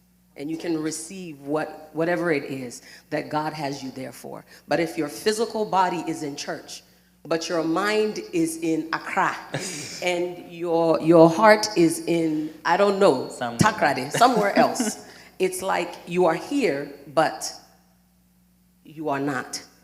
You are not. So let's stop cheating ourselves of opportunities for God to use us, and make sure that we analyze ourselves. So part of our Christian faith is obedience, right? And if we are believers of our Lord Jesus Christ, we do have the Spirit of God in us. And God works in us through his Spirit. So if you have prayed about depression, and you hear the Spirit of God telling you, go and see Sister Mavis. But because Auntie Peggy has said something about Sister Mavis some time back and has stuck with you, you're not even comfortable going to Sister Mavis. But that is what the Spirit of God is telling you to do. But then we disobey. We don't pay heed. We don't take that step, and we continue to pray. And prayer requests continue to increase. We continue to pray about the same thing over and over again. But God has supplied the answer. We just have not obeyed. So I believe that we all have to cultivate that habit of obedience. Let us listen to the voice of God. Let us pay attention to what the Spirit is telling us. And if you don't know how it works, that is why you are in a church. That is why you have a pastor who can help you identify the voice of God, the promptings of the Spirit, and how you need to have courage to follow, the Spirit of God. And so thanks for sharing. One thing that we have to also know that God will not come and stand in front of you to give you directions. God uses people among us to help each other. So we should, as you just said, we should have it at the back of our minds that God will not descend from heaven or wherever and come and tell you that do this, apply this. It's through people that the Lord will help, will use in helping each of us. Thank you. So our time is fast spent. We're going to start wrapping up. And so I know we've talked about our faith as a church, the church as an institution.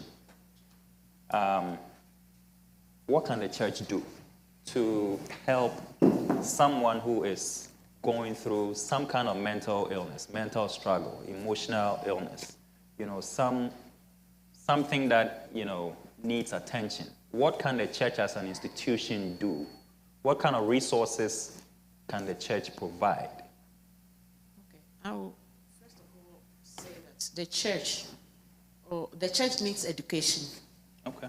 Like, being the church, if you have no clue on what mental health is about, it's going to be really difficult for somebody to come and seek help from us. From the church, right? Yes, at least you should know some basics about mental health. When it becomes such that you are not able to help, that's when you seek, you direct the person to seek professional help, or you see that as I check here, we have mental health nurses, we have mental health MP for psych and all those kind of stuff.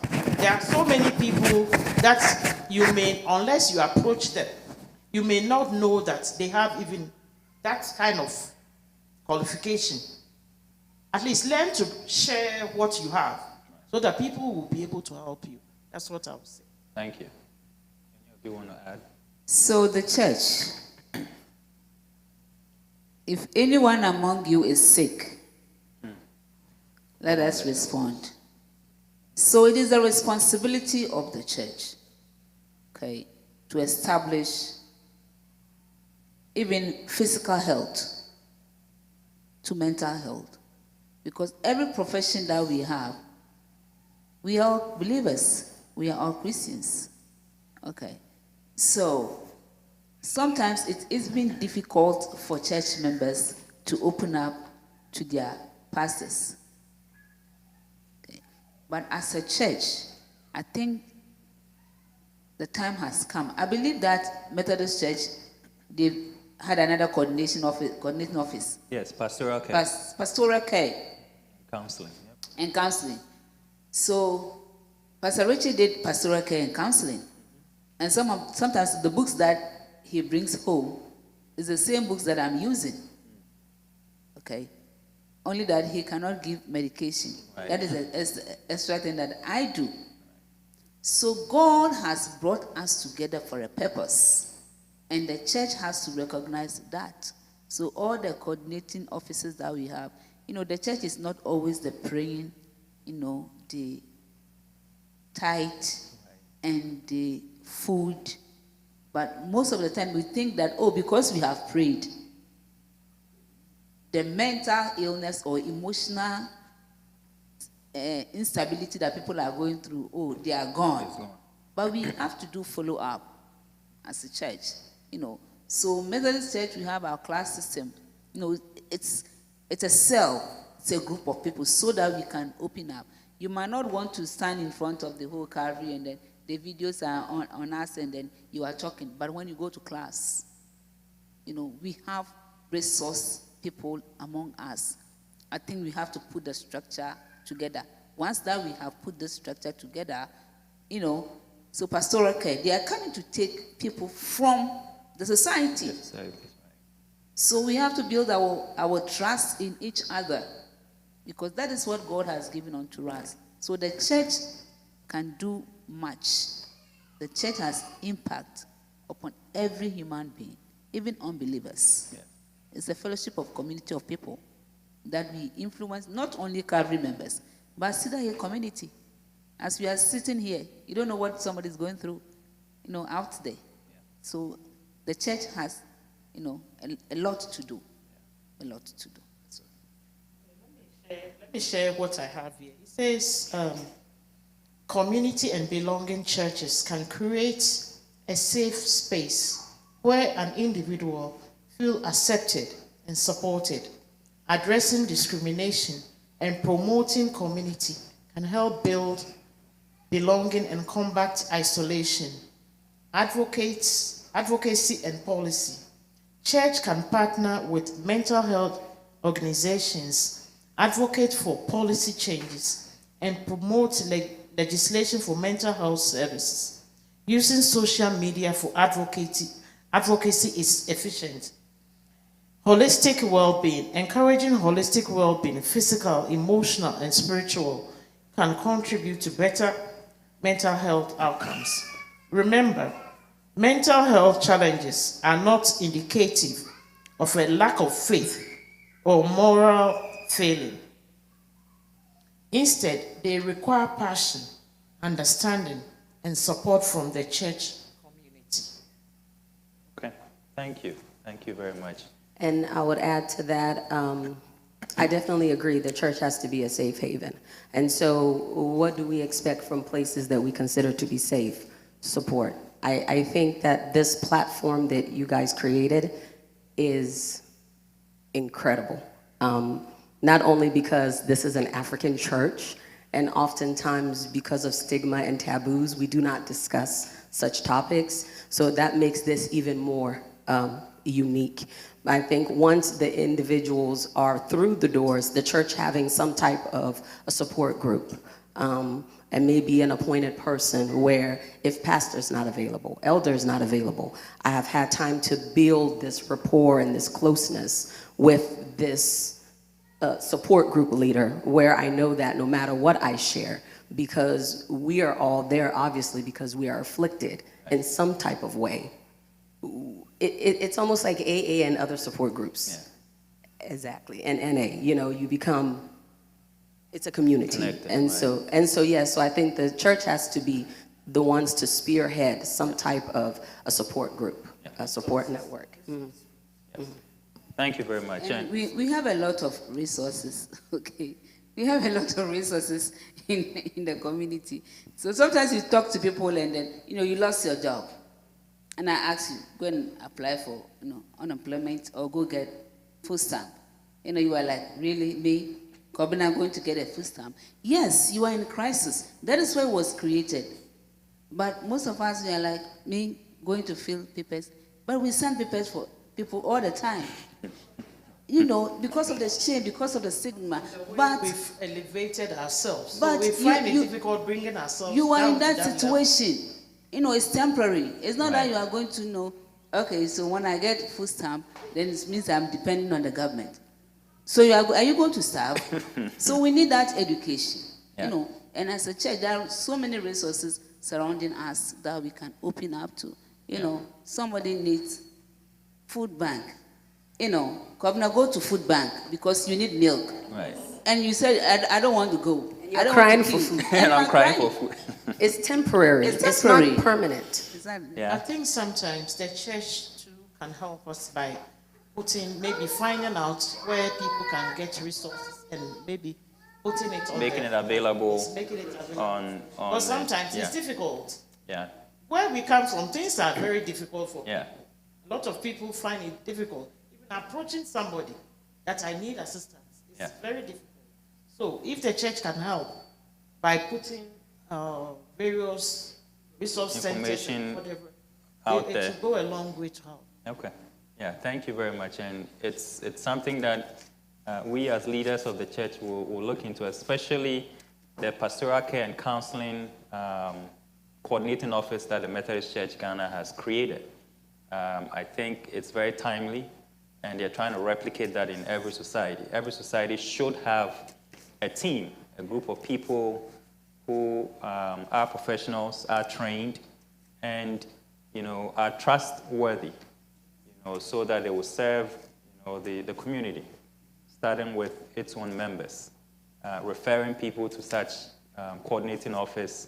They'll be able to talk to you, counsel you, and then, like you said, if it's beyond them, then they'll refer you to, the next level, a professional. So we'll take that to our thoughts and try to do something about it.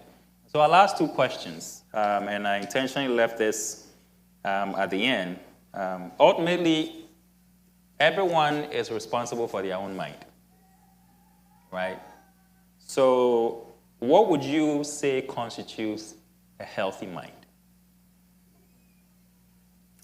One that is able to manage stress on a day-to-day basis, manage life's ups and downs on a day-to-day basis, not a perfect life. Yep. I want to make that clear. Not a perfect mind. I also want to make that clear. No, there's none. But the ability to manage the cycle of life, the ups, the downs, and still you have your footing. And I think this goes back to that, putting your faith to practice. Being able to, that to me, that's what constitutes that. Someone who's able to deal with the ups and downs of life, the stresses of life, and they don't become stuck in it. defeated by it. They're able to rise above it. What I will say is a healthy mind constitutes physical, psychologically, social well-being, and also if it influences how you think, act, feel, work in unity with your body. So that is what I will say. Healthy mind. And also healthy mind, Christ has taught us the renewal of mind. So it's a process. Okay. Anything that we are talking about stresses that you do, that without that, you cannot manage. You don't have coping skills. Some people have it, they don't know how to use it. So what is it that when you see, what is it that when you feel, what is it that when you touch, it brings struggles in the mind. It makes you uncomfortable emotionally. Anything that we do out there, most of the time, certain things that we are watching. Okay, so somebody will come to the clinic and say that, oh, when I watch these movies, when I go to bed, I can't sleep. I have triggers. I slept only 2 hours the whole night. Okay. So I can't say don't watch them, but I will advise you to think about it. How is those things stressing you?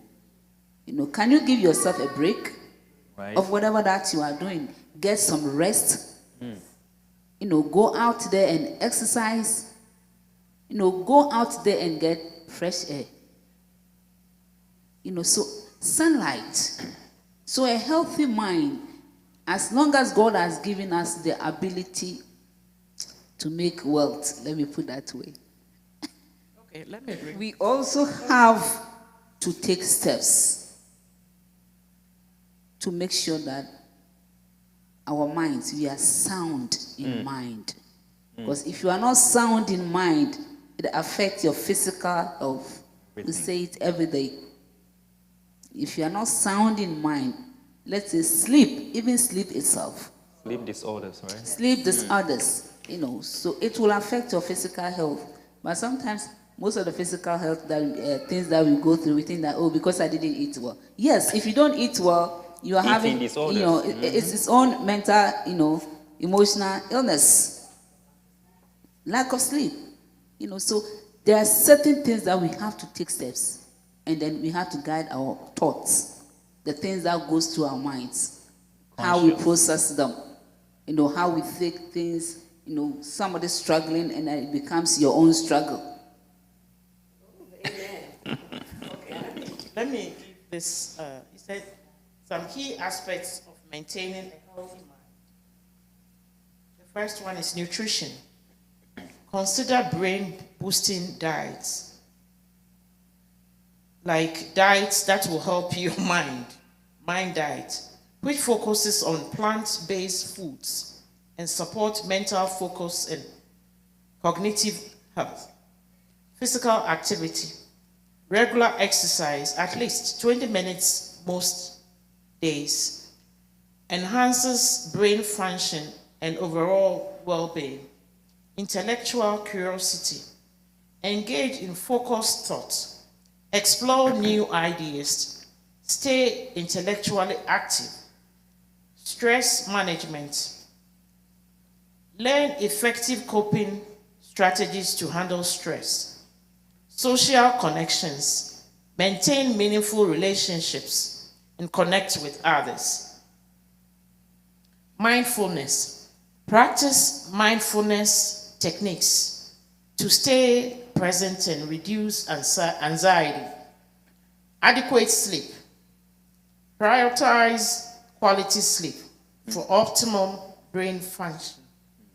Contribute to community. Find ways to make a positive impact in your community. Remember, a helpful mind is lifelong journey, and small steps can lead to significant improvements. Thank you. Let me add to that. Everything that she said definitely contributes to a healthy mind. But sometimes, if we're honest with ourselves, we hear advice and we pick and choose that which we want to do and that which we don't want to do. Yep. A helpful mind requires doing things outside of your comfort zone, learning things that are outside of your normal routine. And so it may be that I have been this way for 20-something years, 10 years, this is all I do. But if you can see that, no matter how many years you've been that way, it's not helping you. It's not progressing you. It's affecting you, and it's showing up physically. Headaches, body aches, inability to sleep.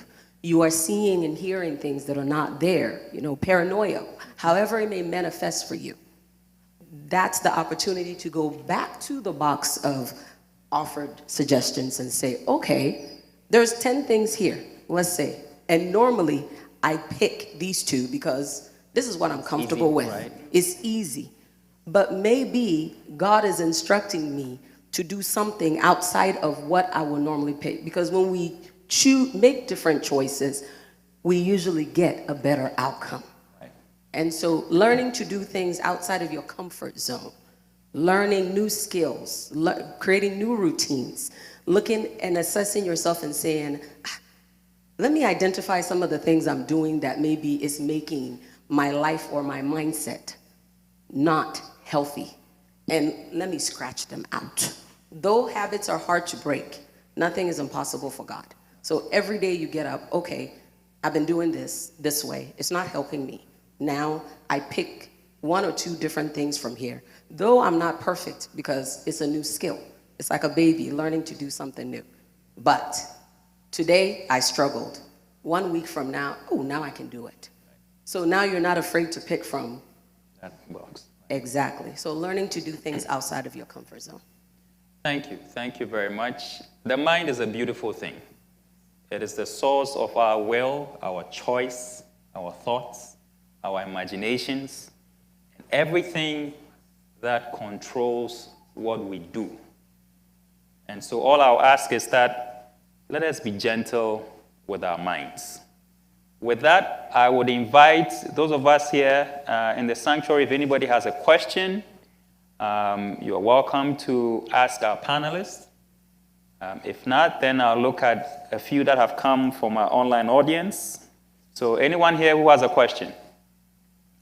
Yes, can somebody give her a microphone?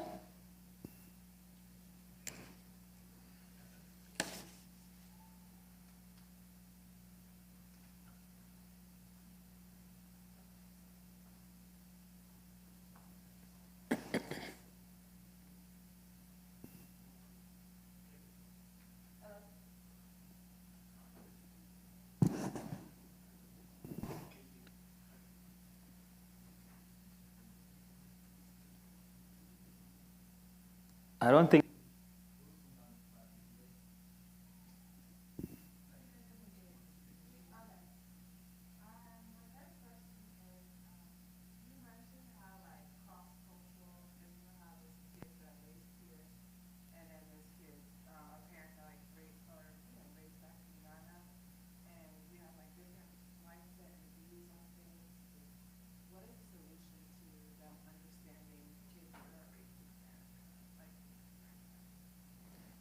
So her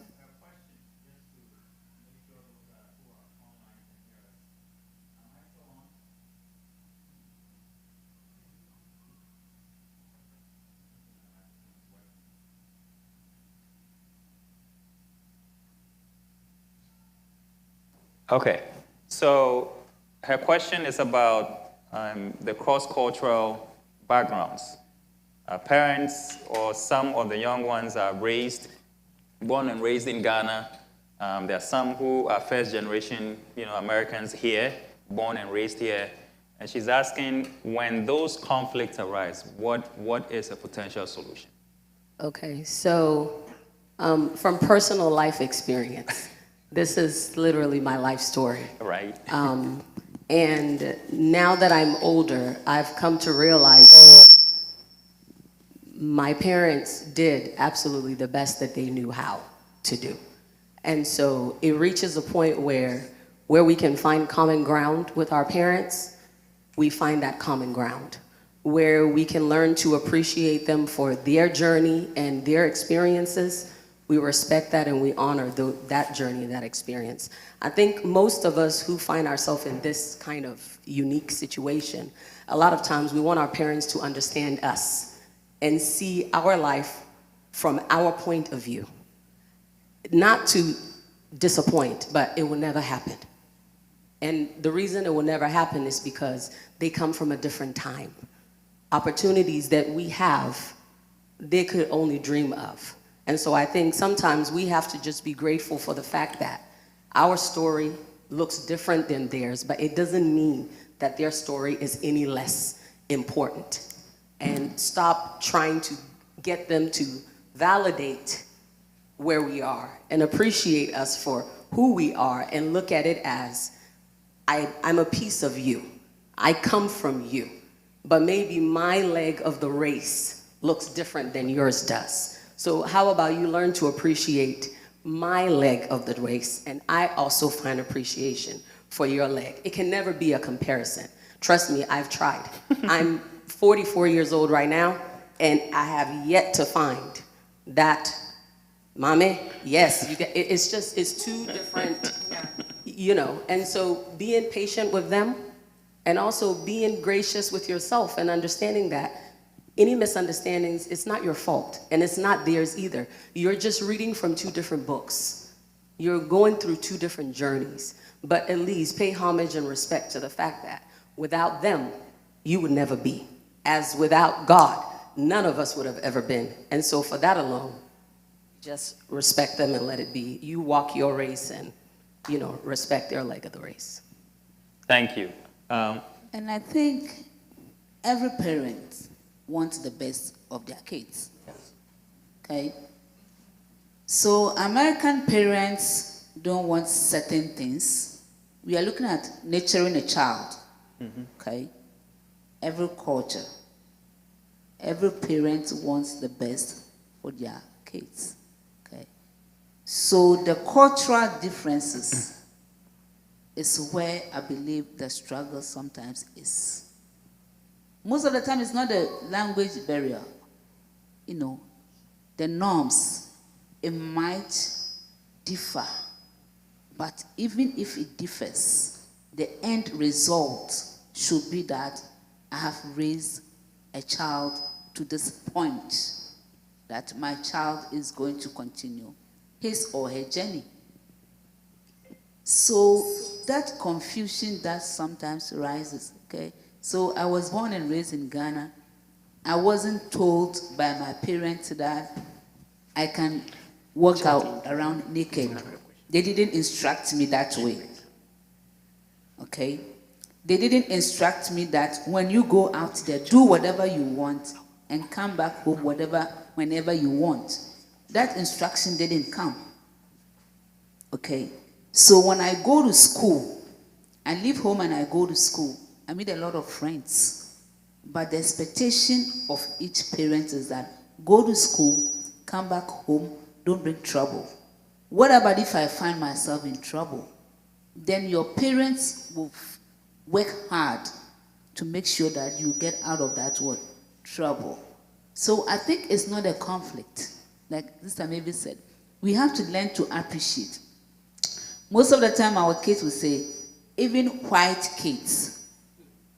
But you haven't been a white kid before. I haven't been a white mother before. So the fact that they come to school and they are saying, oh, my dad, and that, it means that whatever that I'm doing is not good. I may need a little bit insight to what is done in America here. But raising you to become a perfect child, you know, every parent wants their children to do what is right. And you go wrong, you know, white kids, they don't beat them or they don't tell them no. Really? So you are doing wrong thing and it is not true. they tell them what is right. But sometimes you overdo it. Oh, because my parents are Africans. Yes, we are Africans. But the wisdom, the knowledge, the truth to raise up a child, even if we have, lapses or with our own difficulties, our challenges that we went through. I am not raising an American child and sit down and say that do whatever you do because this is what Americans do. There is no research like that. So we learn to appreciate, what our parents are helping us with. But trust me, every parent wants the best of their children. Thank you very much. Let me add something. What I would say is like you being in between, you learn to find a compromise position so that you'll be able to live in whatever situation you find yourself. Look at where we work. We work in behavioral health. You see, you heard the word behavioral. Most of these patients or the kids that come to these hospitals or clinics is behavioral. So we Africans, the way we are trained is entirely different from the way African Americans are trained here, whites are trained here. So you yourself will have to learn those cultures and see where you can find yourself, like compromise. I'm not saying you should go and be like the bad people or whatever. You being an intellectual being, you know where to stand. When you know you are going to the wrong direction, you see that, hey, that's not what I was taught. So you should be able to then be in between and know that I don't have to offend anyone or I don't go to the wrong side. So that is what I would say. Thank you very much. So Add a little to that. I think as parents, we have to not be so inflexible. African parents, foreign parents, oftentimes because they come from places where there was lack of opportunity and struggle. When they get to America and they're raising you here, they see all the potential that's in front of you.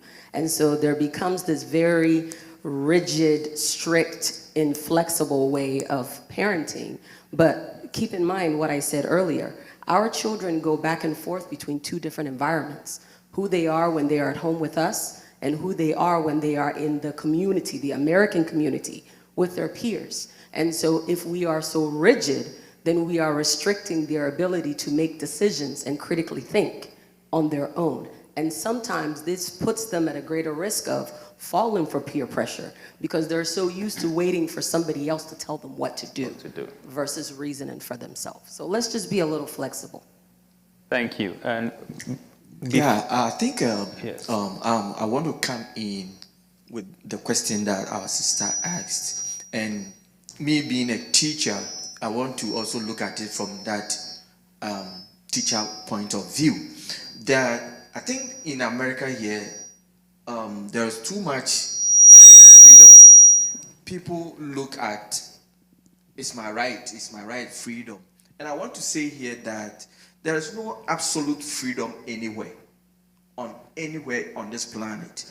Now, when there is fire right now and fire people come here, they will ask everybody to leave everything and go. That time your freedom is taken away from you. In your home, they will say, leave everything, your money, your certificates and everything, leave it and go. That moment, there is no freedom. Your freedom has been taken away. When the Katrina happened in Louisiana, they asked them to leave. They left everything. Freedom is gone. So we must understand that there is no 100% freedom everywhere. And therefore, when your parent tells you that, hey, you can do this, when you go out, come maybe 10 o'clock. It's not like he's taking away my freedom, I'm 18 or no, that is not it. But like Antigone said, your parent wants the best for you. So look at the positive side of what he or she has said. Why is she asking me to come home 10 o'clock. Oh, tomorrow I'll go to work. I need that 8 hours sleep or 6 hours sleep, whatever. Oh, then my mom or my dad is even thinking about me better than I have thought of. So look at the positive side of whatever they give to you. There is always a positive side that you can tap up onto. But we normally say, oh, it's my freedom, it's freedom. America is a freedom, it's a free state, so you can't do this, you can't do that. That will not help. Thank you. Thank you. I think perhaps maybe one of our topics to treat in the next several months will be parenting. Because it looks like there's a lot of questions around that and how we are bringing up our children here, how we were brought up home, the complexities of it, and the issues that are arising from this. So maybe we'll use it. But quickly, the two questions, and I'm going to, and we've talked about it, but just reiterate. Someone is asking, how do I know if I'm unwell? You know, and then the other question I'll give to Auntie Peggy is, she says, what do I do if the support doesn't help? I think when we talked about supporting each other, talking to church elders and pastor, the question is, what if all of these don't help? What do I do? So let's start with you. How do I know I'm unwell? You are unwell because you are exhibiting symptoms. Okay. So how do I know I have a headache? Because my head is throbbing, right? Exactly. So we exhibit symptoms each day, you know, and you know that, no, this is not me. Okay? So this is not me. What has gone wrong? And then, like, we are doing self-assessment. What did I do yesterday? Okay, let's not go back far. Yesterday, what happened? Why is it that I wake up this morning and I'm so moody? Okay. Trust me, sometimes you go to work, you talk to people, and you come home. You are sleeping and you are emotionally stressed, even as professionals. So we see all these symptoms, you know, that we exhibit that, no, that is not me. You know, I don't have any energy. I don't have any strength. You know, I feel like I'm down. What is going on? You know, so all these things, when we are experiencing them, then, like women, so we are going through hormonal changes. Oh, probably it's this. You know, or probably it's that. Okay, so this and that has passed. Why is it that I'm still in that state?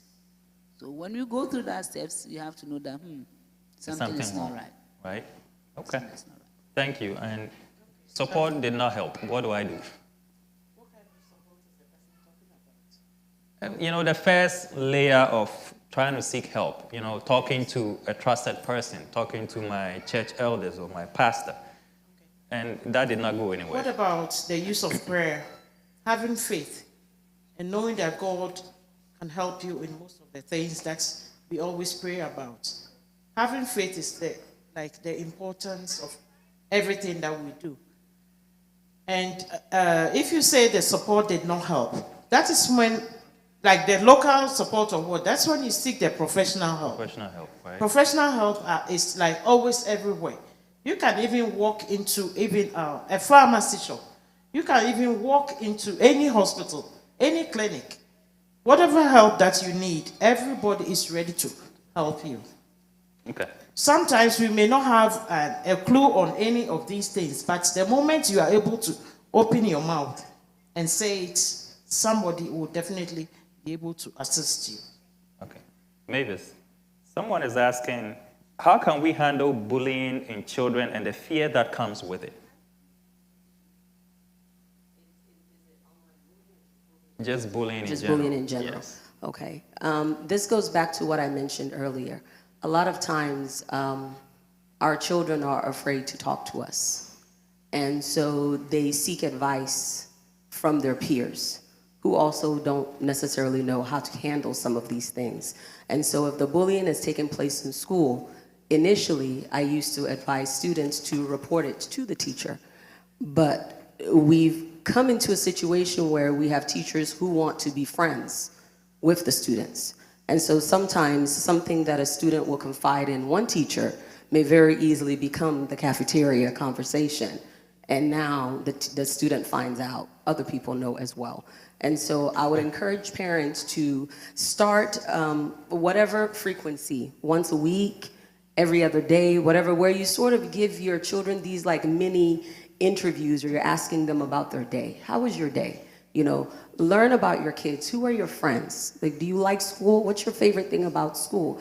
Because when you create that open way for them to feel like they can talk to you about anything, then that child, without you even soliciting it, they will come to you because they feel like, oh, I have a friendly type of connection with my mom or with my dad. I'm struggling. So, Mom, guess what? Dad, guess what? This happened today. How do you think I should handle it? And now you have that space where you become the first line of contact in teaching your child, not only through words, but through actions, how they can handle some of these real life situations. So I say parents should work on having open dialogue with their children so that the children feel comfortable. They feel like they have a friendship in you to where they can come and talk to you about whatever it is that is going on instead of seeking other resources. The parent should have that relationship with the parent. Thank you very much. This is where we probably bring the curtains down on the wonderful discussion we've had today. We are very grateful to everyone who was able to join us. Before we sign off completely, I want to give Mavis an opportunity. She has, a message for us, and so I want to give her that opportunity to present her message to us.